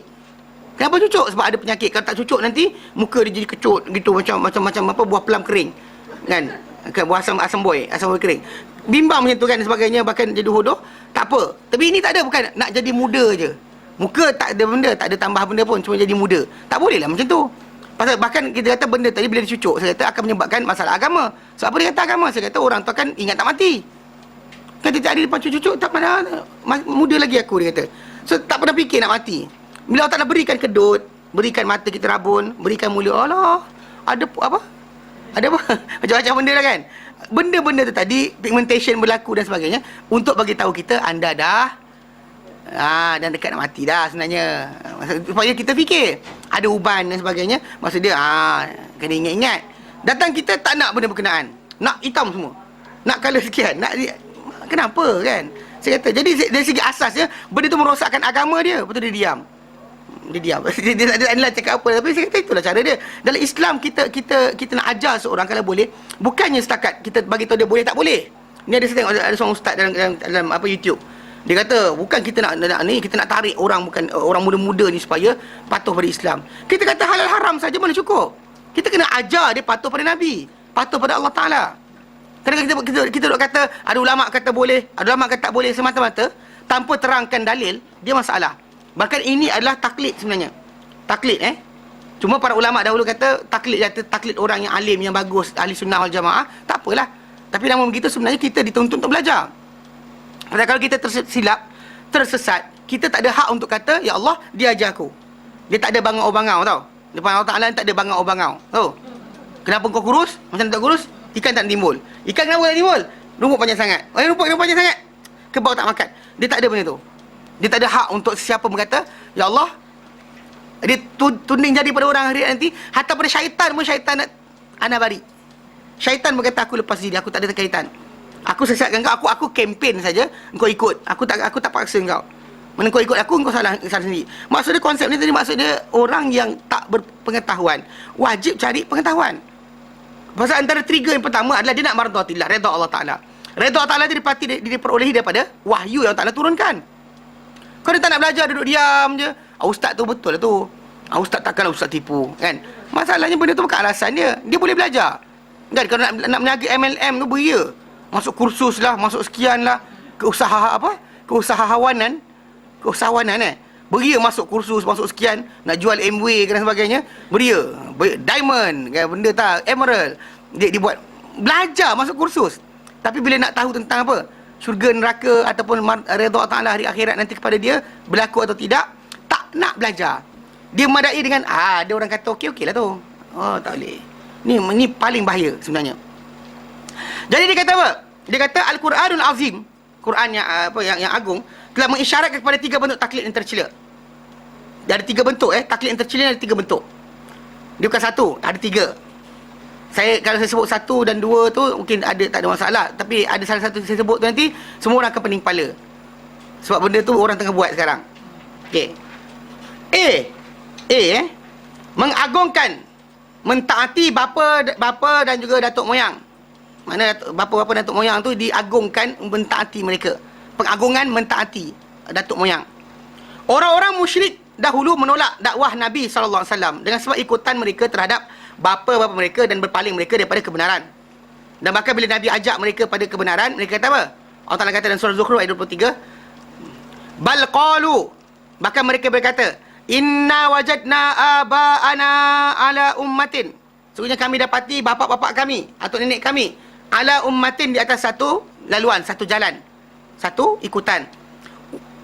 Wa inna, dan sesungguhnya kami ala atharihim muhtadun, dan sesungguhnya kami di atas kesan-kesan mereka, langkah-langkah jejak kaki mereka, kami apa? Muhtadun, mendapat petunjuk. Kami akan tunjuk petunjuk dari jalan tu saja.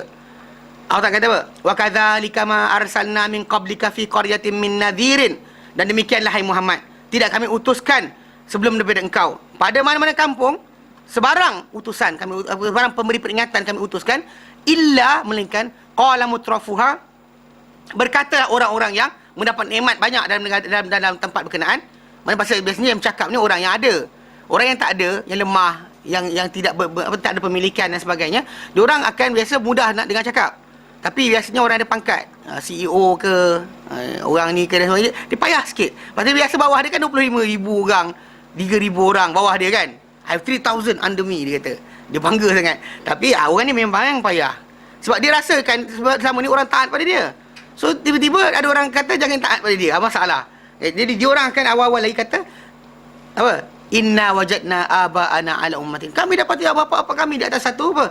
Ada satu laluan, satu jalan, Wa inna ala atharihim muqtadun, dan kami di atas jalan mereka kami akan mengikuti. Tunjuk apa kami akan patuh, ikut jejak kaki mereka saja. Maka ini Ibrahim kena. Ibrahim alaihissalam bila jumpa kaum dia, dia hujah kaum dia. Kaum dia kata apa?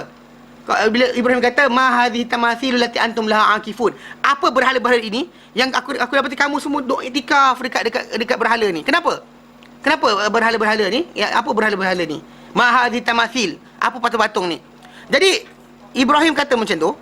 Kaum dia kata apa? Dia kata qalu wajadna aba'ana laha abidin. Dia kata kami dapati bapa-bapa kami kepada patung-patung ini mereka menyembah. Habis. Itu jawapan mereka. Tak ada jawapan kerana apa? Betul ke tidak, tak ada sesuatunya. Just ikut saja. Jadi kita kata benda ni bahaya. Pasal di antara benda-benda zaman kita sekarang ni, contoh macam kau kena benda sikit macam ni. Kenapa? Apa-apa kita kata, atuk kita kata, onyang kita kata, tak boleh. Bahkan berkaitan akidah haram. Kalau berkaitan dengan masalah kehidupan biasa, mungkin kita kata adat resam biasa, tak apa, tak mengganggu akidah, tak ada masalah. Macam zaman Nabi SAW dahulu, bila mana raja-raja Parsi dan Rom dan sebagainya tak nak terima surat melainkan dengan cop mohor. Ada cop mohor baru dia terima surat. Nabi suruh para sahabat buat. Tanpa masalah, Nabi kata buat je. Buat je. Itu yang kata yang apa, Muhammad Rasulullah yang cincin tu kan, lambang cincin tu, Nabi suruh para sahabat buat. Pasal itu yang dikatakan pada apa kepercayaan mereka, raja-raja tadi nakkan kepada cop mohor tadi wujud. Tapi bukan kepercayaan, itu kehendak mereka. Tak apa, tak ada hal. Tapi berkaitan dengan kepercayaan, contoh macam untung, nasib, rugi, malang dan sebagainya, itu tak boleh sama sekali. Contoh macam jangan buat ini nanti jadi ini kerana tak ada kerana. Contoh macam apa? Macam Melayu kita apa? Yelah, contoh sini. Jangan makan daripada minum daripada gelas sumbing. Kalau gelas sumbing apa? Dapat apa? Anak mulut sumbing. Sebenarnya nak kata dengan diorang, jangan minum, takut kokok kaca tu pecah masuk mulut. Sepatutnya. Tapi oleh kerana degil sangat tak dengar cakap, yang benda paling takut adalah keturunan dapat sumbing. So dia kata macam tu. Itu masalah dia. Jadi macam itu yang agak ni sikit lah. Dia nak jaga kebaikan. Tapi ada benda dia kepercayaan yang tentu. Contoh macam hatta kepercayaan kita baca Yasin dalam malam Jumaat dan sebagainya. Tanya balik, tak tahu kenapa. Kenapa tak tahu? Kan kita tanya balik, kita question, tak tahu kenapa. Kenapa Yasin? Tak tahu Yasin. Itu masalah dia. Itu masalah dia tadi. Macam juga pergi kubur, pergi sekian, kemudian ini dan itu, banyak sangat benda-benda yang tak ada dari kaitan dengan agama. Tapi atuk nenek kita buat, macam bayar nazar kubur. Kan Nabi tak pernah ajar, tapi atuk nenek kita buat. Kita pun buat. Itu masalah lah. Kita ada konsep ni, kita kata apa benda-benda yang kita kepercayaan kita. Contoh macam bila ribut bakar cili. Ribut bakar cili. Dia kata hantu galah lintas, takut nanti kena langgar rumah, kita bakar cili. Jadi hantu galah ni dalam perjanjian dulu. Kalau sekiranya macam-macam.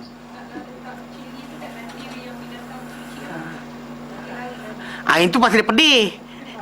Itu dia pedih sungguh. Dia lintas-lintas tu, astagfirullahalazim, bau dia kata. Dia lari. Itu lain. Yang ini kadang-kadang ni ada orang kita percaya bakar cili tu ketika mana tengah ribut. Kononnya nanti bau tu naik. Nanti kononnya hantu galah tu bau. Okey, ni rumah anak cucu aku. Pasal dia orang ada kepercayaan. Tahu cerita tak? Tak tahu. Dia kata ni, hantu galah tu sebenarnya manusia. Tapi dia tak macam mana tak jadi hantu. Dia cerita dia lah.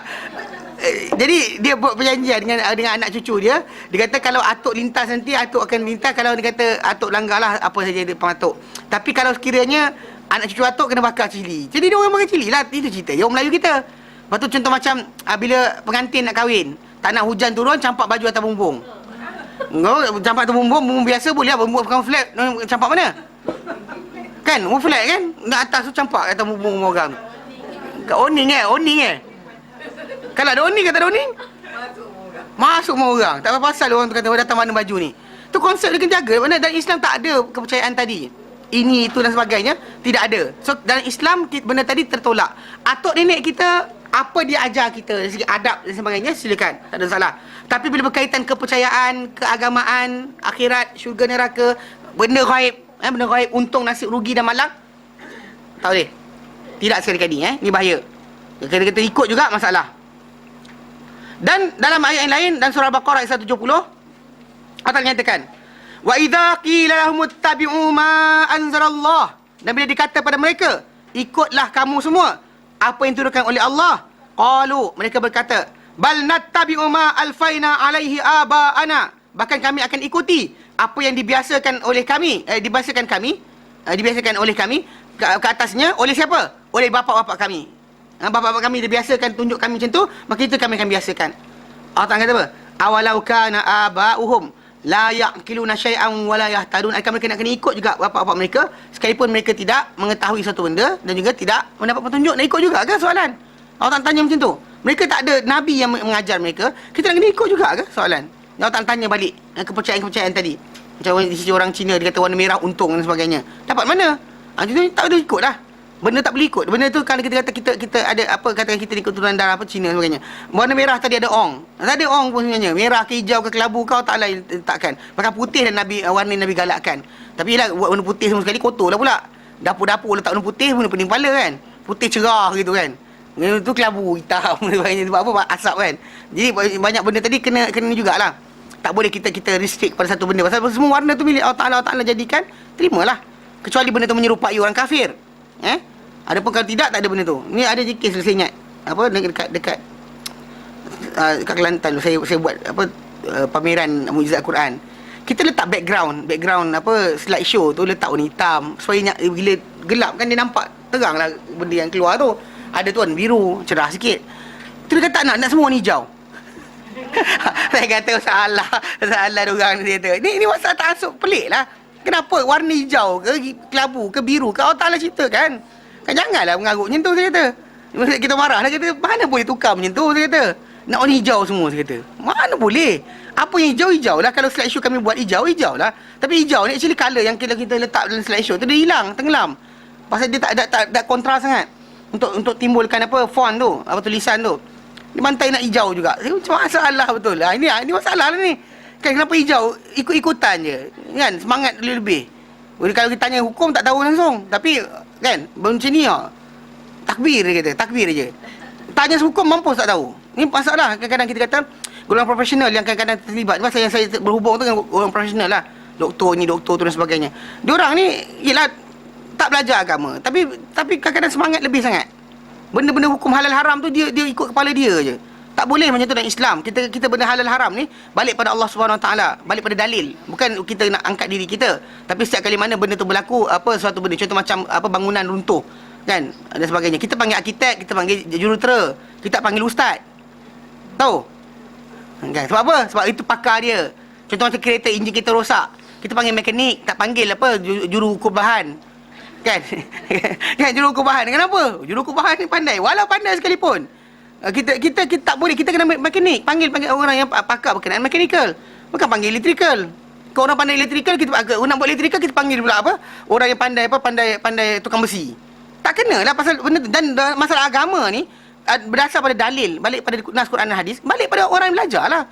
Bukan kita nak angkat ustaz-ustaz ni dia jadikan Islam ini privilege milik eksklusif orang tertentu.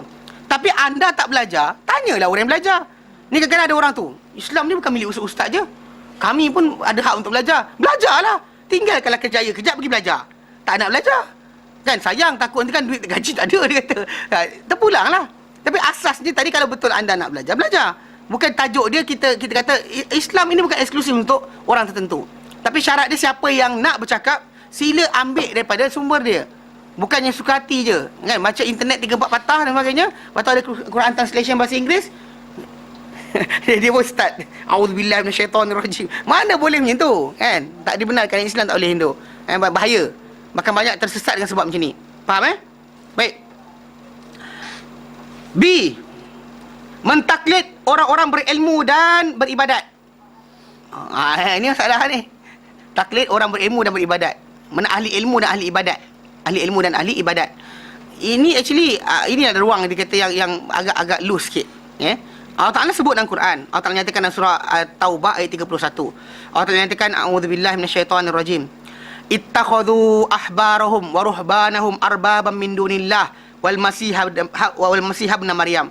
Dia kata ittakhadhu, mereka mengambil, mereka menjadikan ahbarahum, pendeta-pendeta mereka, wa ruhbanan, rahib-rahib mereka, arbaban min dunillah, sebagai tuhan-tuhan selain daripada Allah Ta'ala.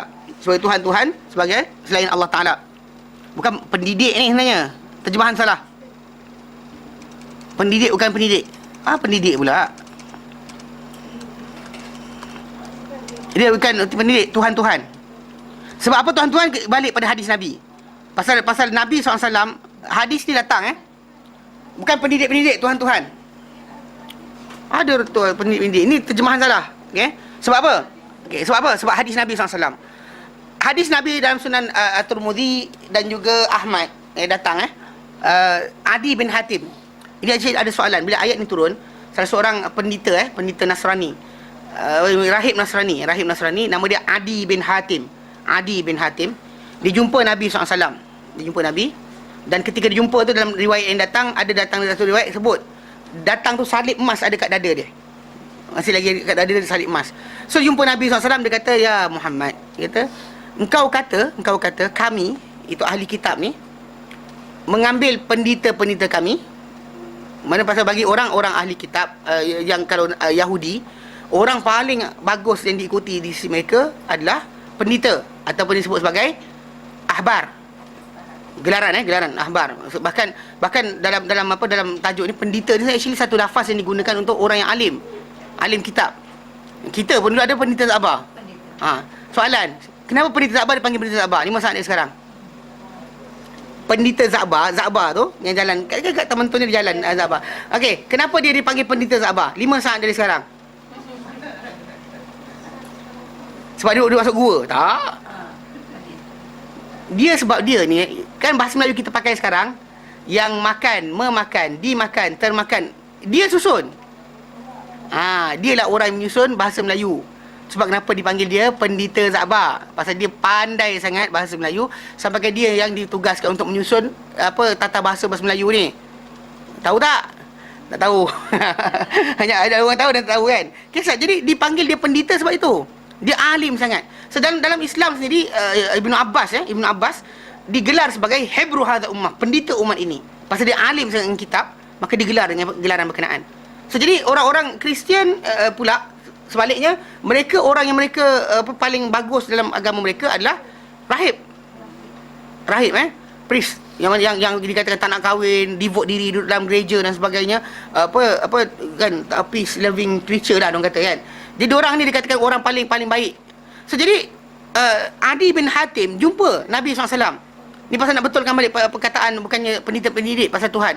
Sebab bila mana Adi bin Hatim jumpa Nabi SAW, dia kata, ya Muhammad, engkau kata kami ni mengambil pendeta kami, rahib kami sebagai Tuhan-Tuhan selain Allah Ta'ala. Dia kata kami tak pernah sujud kat kaki mereka. Bila sebut sujud, bukannya pendidik, itu Tuhan. Mana maksudnya kami tak sembah pun mereka. Nabi jawab. Nabi terangkan balik. Nabi kata, bukankah kalau mereka haramkan benda Allah Ta'ala halalkan kamu ikut?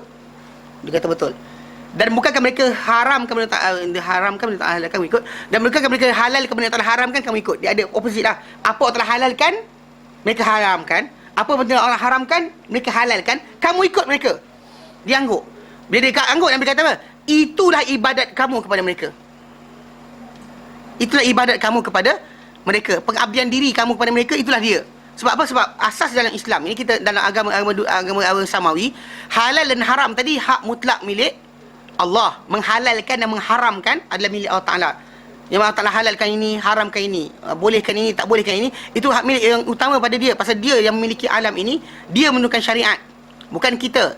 Tetapi bila rahib, macam sekarang ni kan, bila kita perhatikan, bila orang Kristian ni ada sistem hari confessing, menghapuskan dosa dengan pengakuan di hadapan padri dalam bilik confession tu.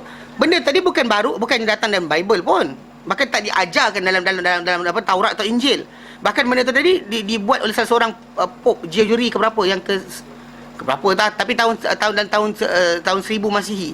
Dia buat benda berkenaan, dan 400 tahun lepas Rasulullah SAW mereka buat benda tersebut. Mereka adakan satu sistem papasi, Pope ni. Kemudian dia ni kerja dia mengampunkan orang. Dia beri kuasa, mandat, dia boleh ampunkan orang. Mana setiap gereja tadi, mana yang diberi mandat oleh dia boleh ampunkan orang. So, kalau dia buat salah tak tahu, dia tak bersalah. Pasal dah bagi dia priest tadi tak berdosa. Tak boleh marah, tak ada berdosa dan sebagainya. So konsep ini kita kata tak ada pun diajarkan, tapi kaum dia, orang ramai ni ikut. Kan bila dihalalkan benda tak haramkan, haram untuk halal macam sekarang mereka kata perceraian itu ada. Dia kata tak boleh. Ataupun perkahwinan, contoh sekarang ni perkahwinan. Actually dalam Old Testament atau New Testament, perkahwinan lebih dari satu. Actually memang wujud. Bahkan para anbiya Bani Israel Nabi Bani Israel, anak-anak Yakub alaihissalam, semua sekali boleh katakan banyak anak, banyak isteri. Isteri yang macam Daud alaihissalam, isteri sampai berapa 99 orang. Jadi ramai. Jadi actually benda tadi tak pernah pelik, tapi datang sekarang tu tak boleh. Secret lover tak apa. Betul tak? Secret lover tak apa. Isteri tak boleh. Mana orang tu yang kahwin seorang. So satu lagi yang dia boleh kalau dia ada hubungan dengan wanita lain, kalau kekasih gelap tak apa. Isteri tak boleh. Itu yang berlaku dalam undang-undang mereka sekarang. Nampak tak? Mereka haramkan perkahwinan, halalkan apa? Hubungan-hubungan yang haram. Tapi nampak tak peliknya? Yang ada di belakang mereka orang ahli agama bersepah, tapi diam. Ten Commandment tinggalkan. Maka kita buat tadi, dia kata dia jangan lebih beragama dari kami. Bila kita lebih beragama dari mereka menyampah. Anyway, kita kata dalam tajuk ni, apa yang Nabi cakap pada zaman Nabi itu awal lagi. Bukan zaman kita dahsyat sangat. Protestan wujud ni, mazhab Protestan, Kristian ni wujud lagi dahsyat. Tapi awal tu dulu yang ada Katolik, ada Koptik dan sebagainya, mereka dahulu macam tu. Nabi kata bukankah mereka halalkan benda tak haramkan kamu ikut. Bukankah pasal hak syariat ini milik Allah. Tak ada siapa boleh menghalalkan yang haram atau haramkan yang halal kecuali Allah Subhanahu Wa Taala. Macam kita kata dalam Islam, nyawa manusia ni haram dibunuh. Tapi bila dia membuat jenayah tertentu, merompak dan sebagainya, atau macam jadi kes yang sekarang ni di Sabah kan, banyak orang persoalkan. Dia kata macam mana ni orang Islam ni? Allah kata wa in ta'ifatani minal mu'minina naqtatalu. Mana kalau ada dua kumpulan umat Islam ni berperang, mu'minin daripada iman ni taqtatalu fa aslihu bainahuma. Fa in baghat ihdahuma, kalau melampau salah satu daripada keduanya, faqatilul lati tabghi, perangilah orang yang melampau hatta tafi'a ila amrillah, sehingga mereka patuh pada perintah Allah Taala. So, apa ni kepala? Pasal ini yang menghalalkan adalah Allah Taala. Bukan ini haram ni, tak boleh, macam mana ni? Tak. No such thing. Pasal tajuk dia adalah apa? Tajuk dia simple je. Kalau yang mengharamkan adalah Allah, menghalalkan pun adalah Allah. Stop situ lah. Jadi bila Nabi SAW dibenarkan untuk perang dan sebagainya, sebab yang menghalalkan dia adalah Allah. Jadi tak ada hak lain. Jadi Nabi kata pada Adi bin Hatim, itu adalah penyembahan kamu kepada mereka. Mana ikut benda halal yang dihalalkan oleh rabai ataupun priest tadi, ataupun mengharamkan benda yang tak halalkan, kamu ikut juga. Itulah tanda kamu ni apa? Kamu abdikan diri pada mereka, tuhankan mereka. Tapi ada masalah kat sini. Masalah dia adalah orang paling alim kitab Taurat adalah pendeta dia. Orang paling alim tentang Injil di kalangan orang Kristian adalah padri dia. Lepas tu macam mana pula tak boleh ikut? Tak pening kepala. Itu sebab dari sini kita kata, kalau ada kata argument datang bahawa kita kena patuh orang berkenaan kerana dia ni ahli kitab, pandai kitab dan sebagainya, salah. Sebab apa? Sebab anda kena belajar juga. Maksud dia kalau di sini kan, macam mana kalau dia kata, Nabi kata apa? Kalau mereka halalkan benda telah haramkan kamu ikut. Maksud dia kamu kena tahu juga benda tu haram. Faham tak? Maksud dia bukan ikutan semata-mata. Jadi taklid kepada ahli agama semata-mata, ahli ilmu ataupun ahli ibadat ni tak pakai. So dalam Islam kita tak timbulkan orang tu pakai jubah, pakai serban janggut panjang kita ikut dia. Atau dia pun Said itu kerana Nabi ke, tak jadi alasan. There's no such thing. Dia patuh dengan perintah Nabi, kita ikut dia. Kita patuh dengan dia. Dan dia engkar Nabi, kita tinggalkan dia. Simple je. Faham tak? So konsep dia sebenarnya bukan masalah, dan secara tak langsung ayat ini memastikan kepada kita untuk apa? Untuk wajib belajar. Wajib belajar. Wajib itu wajib. So alasan tak tahu, tiru orang, tak tahu, tersesat, nak salahkan orang, tak boleh. Anda tetap akan ditanya kenapa tak belajar. Faham? Jadi asasnya ayat ini jelas menunjukkan bahawa taklid kepada orang-orang yang alim ataupun ahli ibadat. Banyak ibadat pasal orang alim dari si ahbar, pendeta, dan ahli ibadat tadi macam rahib, ahli ibadat. Tapi tak cukup, Allah Ta'ala tak benarkan. Mana Allah Ta'ala cela pada Bani Israel, kita pun tak boleh buat benda yang sama. Mereka mengambil orang-orang tadi sebagai Tuhan. Maksud dia ikut apa halal, apa haram mereka katakan, Allah Ta'ala tak benarkan kita. Faham? Jelas? So jadi kita sekarang macam tu juga. Ustaz kata halal haram, jangan terus patuh. Ustaz kata boleh. Pasal taklid ni sekali, macam yang saya kata, membina mazhab. Kedua, menyebabkan kita ni apa? Tak nak belajar. Kan kita nak belajar, tak payah tahu. Apa ustaz tu kata boleh lah. Ustaz tu belajar kat Yaman, takkan dia tak tahu. Itu semuanya malas panggil. Itu sebenarnya alasan untuk orang malas. Dia malas nak belajar. Betul lah tu, ambil je lah. Betul lah ustaz cakap. Itu tak boleh. Dalam Islam tak ada. Jelas? Jelas? Okay, baik. InsyaAllah kita ada soalan? Saya macam kan tak faham sikit lah. Katakan macam kita belajarkan taklim. Terus? Kita belajar macam kita ada reference apa semua kan. Terus? Lepas tu kita pakai lah apa yang ustaz cakap. Terus? Adakah itu taklim? Kita jadi taklid. Tadi kalau kita tahu kenapa ustaz tu kata macam tu. Dia ada dalil dia. Ya, dan bila ustaz tu bagi tahu dalil, maksud dia kita bukan ikut ustaz tu. Ustaz tu mati ke dan sebagainya, dalil tu tak bertegak. Faham tak? Dia tak ada timbul masalah kita ikut ustaz tu. Ustaz tu cuma pandukan kita kepada dalil tadi. Macam saya bagi tahu pada benda ni salah, saya tak kata sebab saya kata. Faham tak? Saya kata sebab Quran kata. Faham tak? Kan saya jelaskan sekali, saya kata kalau sekali baca ayat tu, orang kata macam mereka mengambil pendeta mereka dan rahib mereka sebagai tuan-tuan selain Allah Ta'ala. Dan Masih Maryam, itu Isa anak Maryam pun mereka ambil sebagai Tuhan. Jadi secara baca sekali orang tak nampak. Tapi saya terangkan apa pengertian dia. Sebab dua kumpulan manusia tadi dalam tu adalah orang yang diikuti di sisi orang Kristian dan Yahudi. Tapi orang tu memang dari segi logiknya orang tu paling alim kitab. Pendeta ni ada gelaran untuk orang paling alim kitab. Dan rahib ni gelaran bagi orang yang beribadat banyak. Tapi Allah Ta'ala tak benarkan ikut. Semata-mata macam tu. Bahkan kalau dia ajak kita kepada perintah Allah Ta'ala, patuh pada kaum mereka lah. Macam juga ustaz ataupun ulama' dari Islam ni ajak kita kepada perintah Allah Ta'ala, ikut. Ajak kita pergi lompat-lompat dan sebagainya, zikir lompat, yang ikut. Kan bila kita kata kenapa nak sayang Nabi SAW, pergi pasang lampu disko, kemudian jahana-ana. Benda tu macam datang mana? Takkan nak ikut juga. Tapi ustaz dia serban, orang kata keturunan Nabi. Walau keturunan Nabi sekalipun, bukan jadi alasan kita patuh pada dia kerana dia keturunan Nabi. Kita patuh pada dia kalau dia kata ini Nabi ajar, dan kita buat. Ini para sahabat faham, dan kita ikut. Faham? Bukan hanya kerana dia kan coming with the name tag kan, name tag dia pakai tanda yang dia ada dan sebagainya, kita ikut dia. Bukan. No such thing. Pasal apa dia tunjukkan kita. Pasal dalam Islam ni kita ada dua tunjuk. Dua hidayah. Satu hidayah taufik, satu hidayah irsyad. Hidayah taufik dari Allah Ta'ala ni adalah hidayah di mana Allah Ta'ala tepatkan kita waktu, masa, kesihatan dan sebagainya untuk belajar, untuk faham dan juga untuk tahu. Hati kita terbuka untuk Islam. Itu hidayah taufik. Ada hidayah apa? Hidayah irsyad. Yang ini ustaz ke, hatta Nabi pegang ini. Kerja dia apa? Tunjuk jalan saja. Tunjuk jalan dan kita buat. Mana Nabi tunjuk kita pada Allah Ta'ala, kita tunjuk manusia kepada Nabi dan juga pada Allah Ta'ala. Faham? Bukan tunjuk pada diri kita. Kalau tidak, nanti kan ustaz kata tu, yang ustaz kata boleh, ustaz kata tak boleh tu, mazhab ustaz tu timbul sebab ni lah. Dia bukan mazhab, tapi mazhab ustaz. Mazhab ustaz. Ustaz kata boleh, ustaz kata tak boleh. Tapi kalau mazhab ni berkembang sebab apa? Sebab kita tak nak tahu dalil. Macam saya kata lah, orang tanya dengan saya nak cucuk vitamin C, saya kata kenapa? Dia kata ustaz jangan tanya kenapa, cakap je boleh tak boleh. Itu masalah dia. Kita bagi tahu supaya dia faham kenapa hukum tu tadi, kita kata tak boleh atau boleh. Dia tak nak tahu kenapa boleh tak boleh. Dia cuma nak tahu boleh ke tak boleh je. Salah lah. Dalam Islam kita kena tahu reasoning. Pasal haram dan halal tadi milik hak mutlak kepada siapa? Pada Allah. Jelas? Jelas Okey, baik. Satu lagi lah. Ya. Katakan orang ni dia tak tahu apa-apa. Dia tak pernah masuk ke belajar, tak tahu. Betul. Lepas tu, katalah dia pergi kat tempat yang bukan mengajar kepada dia. Orang ni buka, kira ustaz tu dia buka lah hadis, tak tahu hadis palsu ke hadis Maudhu' ke? Kan? Dia tak tahu, orang tu terima je. Tapi dia tak cari kat tempat lain. Jadi kita nak ajak dia pergi kat tempat tu, dia tak apa, dia ada. Itu yang kita kata tadi, yang asal pertama kita kata apa? Kejahilan nombor satu apa?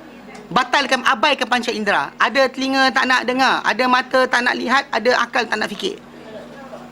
Dia tak nak buka, salah dia. So Allah Taala takkan sesatkan manusia dengan sebab hanya manusia tu jahat, automatik Allah Taala dia lahir anak siapa kan, di bin apa, oh bin sekian, sesatlah dia. Tak ada. Allah Taala jadikan manusia sesat dengan sebab apa tindakan dia. So kalau dia tak nak humblekan diri dia, tunduk. Kan kadang-kadang banyak tu nak beritahu dalam kelas banyak perempuan, yang lelaki ni ego tinggi sikit. Okey. Kena pula ustaz muda ajar, lagi masalah. Ustaz pula lebih buruk pula lawan dia, lagi masalah. Kan? Jadi nak ustaz tu patuh cakap, dia kata putih-putih. Ataupun ustaz tu iakan, putih campur kelabu, dia kata. Dia nak macam tu. Sedangkan kita kata tak boleh benda berkenaan. Anyway, humbleness tu actually antara benda yang boleh bawa kita kepada jalan kebaikan. Hatta kita tengok para ulama bahaskan berkenaan ahli sihir Firaun. Kenapa Allah tak nak bagi hidayah pada mereka? Pertama, nak buktikan Musa ni benar. Kalau tak nak tiga hidayah tadi, start dengan apa? Start dengan mereka mula-mula ketika jumpa Musa tu kan, dia kata apa? Adakah engkau campak mula-mula atau kami campak dulu? Mana dia orang beradab dengan Musa AS, musuh dia, orang yang akan menyebabkan dia tak dapat untung. Tapi dia kata apa? Adakah engkau campak dulu atau kami campak dulu? Adab mereka dengan Nabi tadi menyebabkan mereka dapat hidayah. Dia adab kan. Jadi Allah Ta'ala pandu mereka. Mana dia kena ada trigger daripada mereka sendiri. Buat benda berkenaan, Allah Ta'ala salurkan. Tapi kalau kita sendiri tak nak awal-awal, masalah lah. Kan kita dah tutup. Tutup kita apa? Ustaz ni je lah kan, yang tahu. Sedangkan kita tahu dalam masalah ustaz ni pun ada yang pakar hadis, ada yang pakar berkenaan akidah, ada pakar berkenaan tafsir. Bukan semua benda dia pegang. Kan? Semua benda semua dia ngajar. Fiqh dia ngajar, tafsir dia ngajar. Itu salah pula kan. Okey. Tak, bukan maksud dia macam ni. Maksud dia bukan semua benda ilmu dia boleh kuasai sebenarnya. Dia kepakaran seorang tu ada bidang masing-masing. Faham? Jadi macam saya sendiri kat sini, saya ajar tuan-tuan sekalian, saya ambil buku bahasa Arab tu, saya ajar, saya nak bagi tahu apa ulama tu kata. Saya tak kata ilmu saya. Faham tak? Tu sebab saya ajar kitab Arab direct, supaya orang tu baca direct kat situ. Macam buku kita belajar ni, buku ni bukan saya yang karang, saya terjemahkan supaya orang tu tahu apa ulama kata. Faham tak? Jadi tak ada refer pada saya, refer pada siapa yang mengajar tadi. Faham tak? Jadi serasasnya benda tu kita ajar. Saya tak kata saya master in everything. Bukan dia kata muka fiqh Ustaz Adli, kita tafsir muka Ustaz Adli. Kan? Saya ajar kitab tu, saya tak ajar ilmu saya. Faham tak? Kebetulan yang depan saya tak tahu bahasa Arab, so saya sampaikan apa dalam buku berkenaan tu je. Lebih sikit saya tahu bahasa Arab je. Kalau dia kata yang lain datang tu banyak tak tahu bahasa Arab, so tak boleh sampaikanlah ilmu tadi. Faham? Jadi saya tak kata ilmu saya. Tapi kadang-kadang ada orang tu, ustaz tu mengajar, ustaz, ada kadang-kadang yang saya nampak banyak orang ni, dia tak tahu ustaz tu mengajar apa. Saya kata, awak belajar dengan siapa? Dengan orang tu. Belajar apa? Entah, tak tahu. Itu masalah. Masa dia tak tahu apa dia. Bahkan ustaz tu major in apa? Tak tahu. Pasal ada orang ada di bidang masing-masing. Pakar tafsir, pakar hadis. So benda ni kalau orang tu berfikir, dia tahu bahawa guru dia tajuk apa dia belajar. Macam para ulama zaman dahulu pun, dia belajar dengan ramai para ulama. Contoh macam para sahabat sendiri kan, dia nak tahu tentang halal haram, jumpa orang sekian. Tahu tentang masalah warisan harta, jumpa orang sekian. Nabi sendiri asingkan. Yang tahu tentang orang munafik siapa, ada orang dia. So jadi semua dialihkan macam tu. Datang kita bantai seorang ustaz je, masalah kan? Dekat sekolah kita cikgu seorang je. Tapi zaman dulu betul kan, cikgu sekolah tu mengajar, matematik dia mengajar, sejarah dia mengajar, geografi dia mengajar, semua dia mengajar. Jenuh zaman dulu. Tapi zaman kita sekarang tak boleh tu. Yang kita kena tahu bahawa setiap orang ada masing-masing. Jadi kalau akak kata orang yang pergi tempat yang tak betul, kan dia tak belajar dengan betul, soalan sekarang atas diri dia juga. Dia tak boleh kata saya lepas diri, saya dah pergi tapi Tuhan tak alihkan saya ke situ. Sedangkan bila orang datang tegur dia atau nasihatkan dia, itu adalah cara Allah Ta'ala tunjukkan lah. Kalau dia ego juga tak nak tunduk, tak nak belajar, masalah lah. Macam sekarang ni kalau dia kata, orang ajak saya pergi, kata lah kalau dia buat rezeki lompat, saya tak pergi lah. Dia orang kata orang ni pandai mengajar berkenaan ketuhanan. Saya pergi tengok, nak dengar apa dia orang cakap. Dia kata dia mengajar ilmu makrifat dan sebagainya. Saya pergi. Ada baru saya pergi kat Singapura. ikut orang. Pergi malam Sabtu, balik malam Ahad. Pergi semata-mata pagi 9 pagi sampai pukul tengah hari je. Nak dengar apa orang cakap. Jadi ada, saya tanya soalan pada dia lepas daripada kelas tu. Saya tanya dengan dia soalan. Apa dia cakap dalam ceramah tu, saya soal balik lah. Walaupun kita tak nak dah jatuhkan dia depan anak murid dia ramai kan. Tapi jumpa lepas kelas, saya tanya balik. Dia macam terdiam jugalah pasal saya kata dia sebut dalil hadis. Dia kata asalnya hanya ada Allah. Dia baca separuh je. Tak ada yang lain. Saya kata, betul. Kana Allah wa lam yakun syai'a. Hadis Nabi. Kana Allah wa lam yakun syai'a. Asalnya hanya ada Allah, tidak ada siapa-siapa pun yang lain. Tak ada benda lain pun. Tapi tak sambungan hadis tu, wa kana arshuhu 'alal ma'. Tapi arasy Allah Taala ketika tu adalah di atas air. Maksudnya ada benda lain ketika tu saya kata. Pasal dia ketika dia ceramah, dia kata tak ada zat lain seketika Allah Taala ada. Yang arasy tu benda pula. Air tu macam mana pula? Dia diam. Dia diam lah pasal benda tu saya kata hadis tu baca separuh je tu saya kata. Kita bagi tahu dia, kita bukan argue, kita setakat persoalkan. Pasal apa dia cakap tadi, dia seorang macam mengajak benda tu. Jadi saya pergi nak belajar dengan dia secara penuh, nak dengar apa dia cakap. So that kita kata macam ada orang tu nak belajar dengan dia. So dia suruh saya tengok orang tu macam mana. Macam dia, tapi keputusan dia nak bawa sepanjang saya tengok, dia nak contoh macam dia nak ajar pada manusia ni supaya semua benda milik Allah Taala. Kalau dia kata apa, kita dapat baik ke buruk terima saja, redha. Itu bagus saya kata. Tapi cara explanation awal tu saya kata agak sikit ada benda masalah saya kata. Mana matlamat bagus, tapi jalan masalah saya kata. Matlamat bagus. Dia nak kata dia bahkan ada masalah dia nafikan berkenaan rabitah.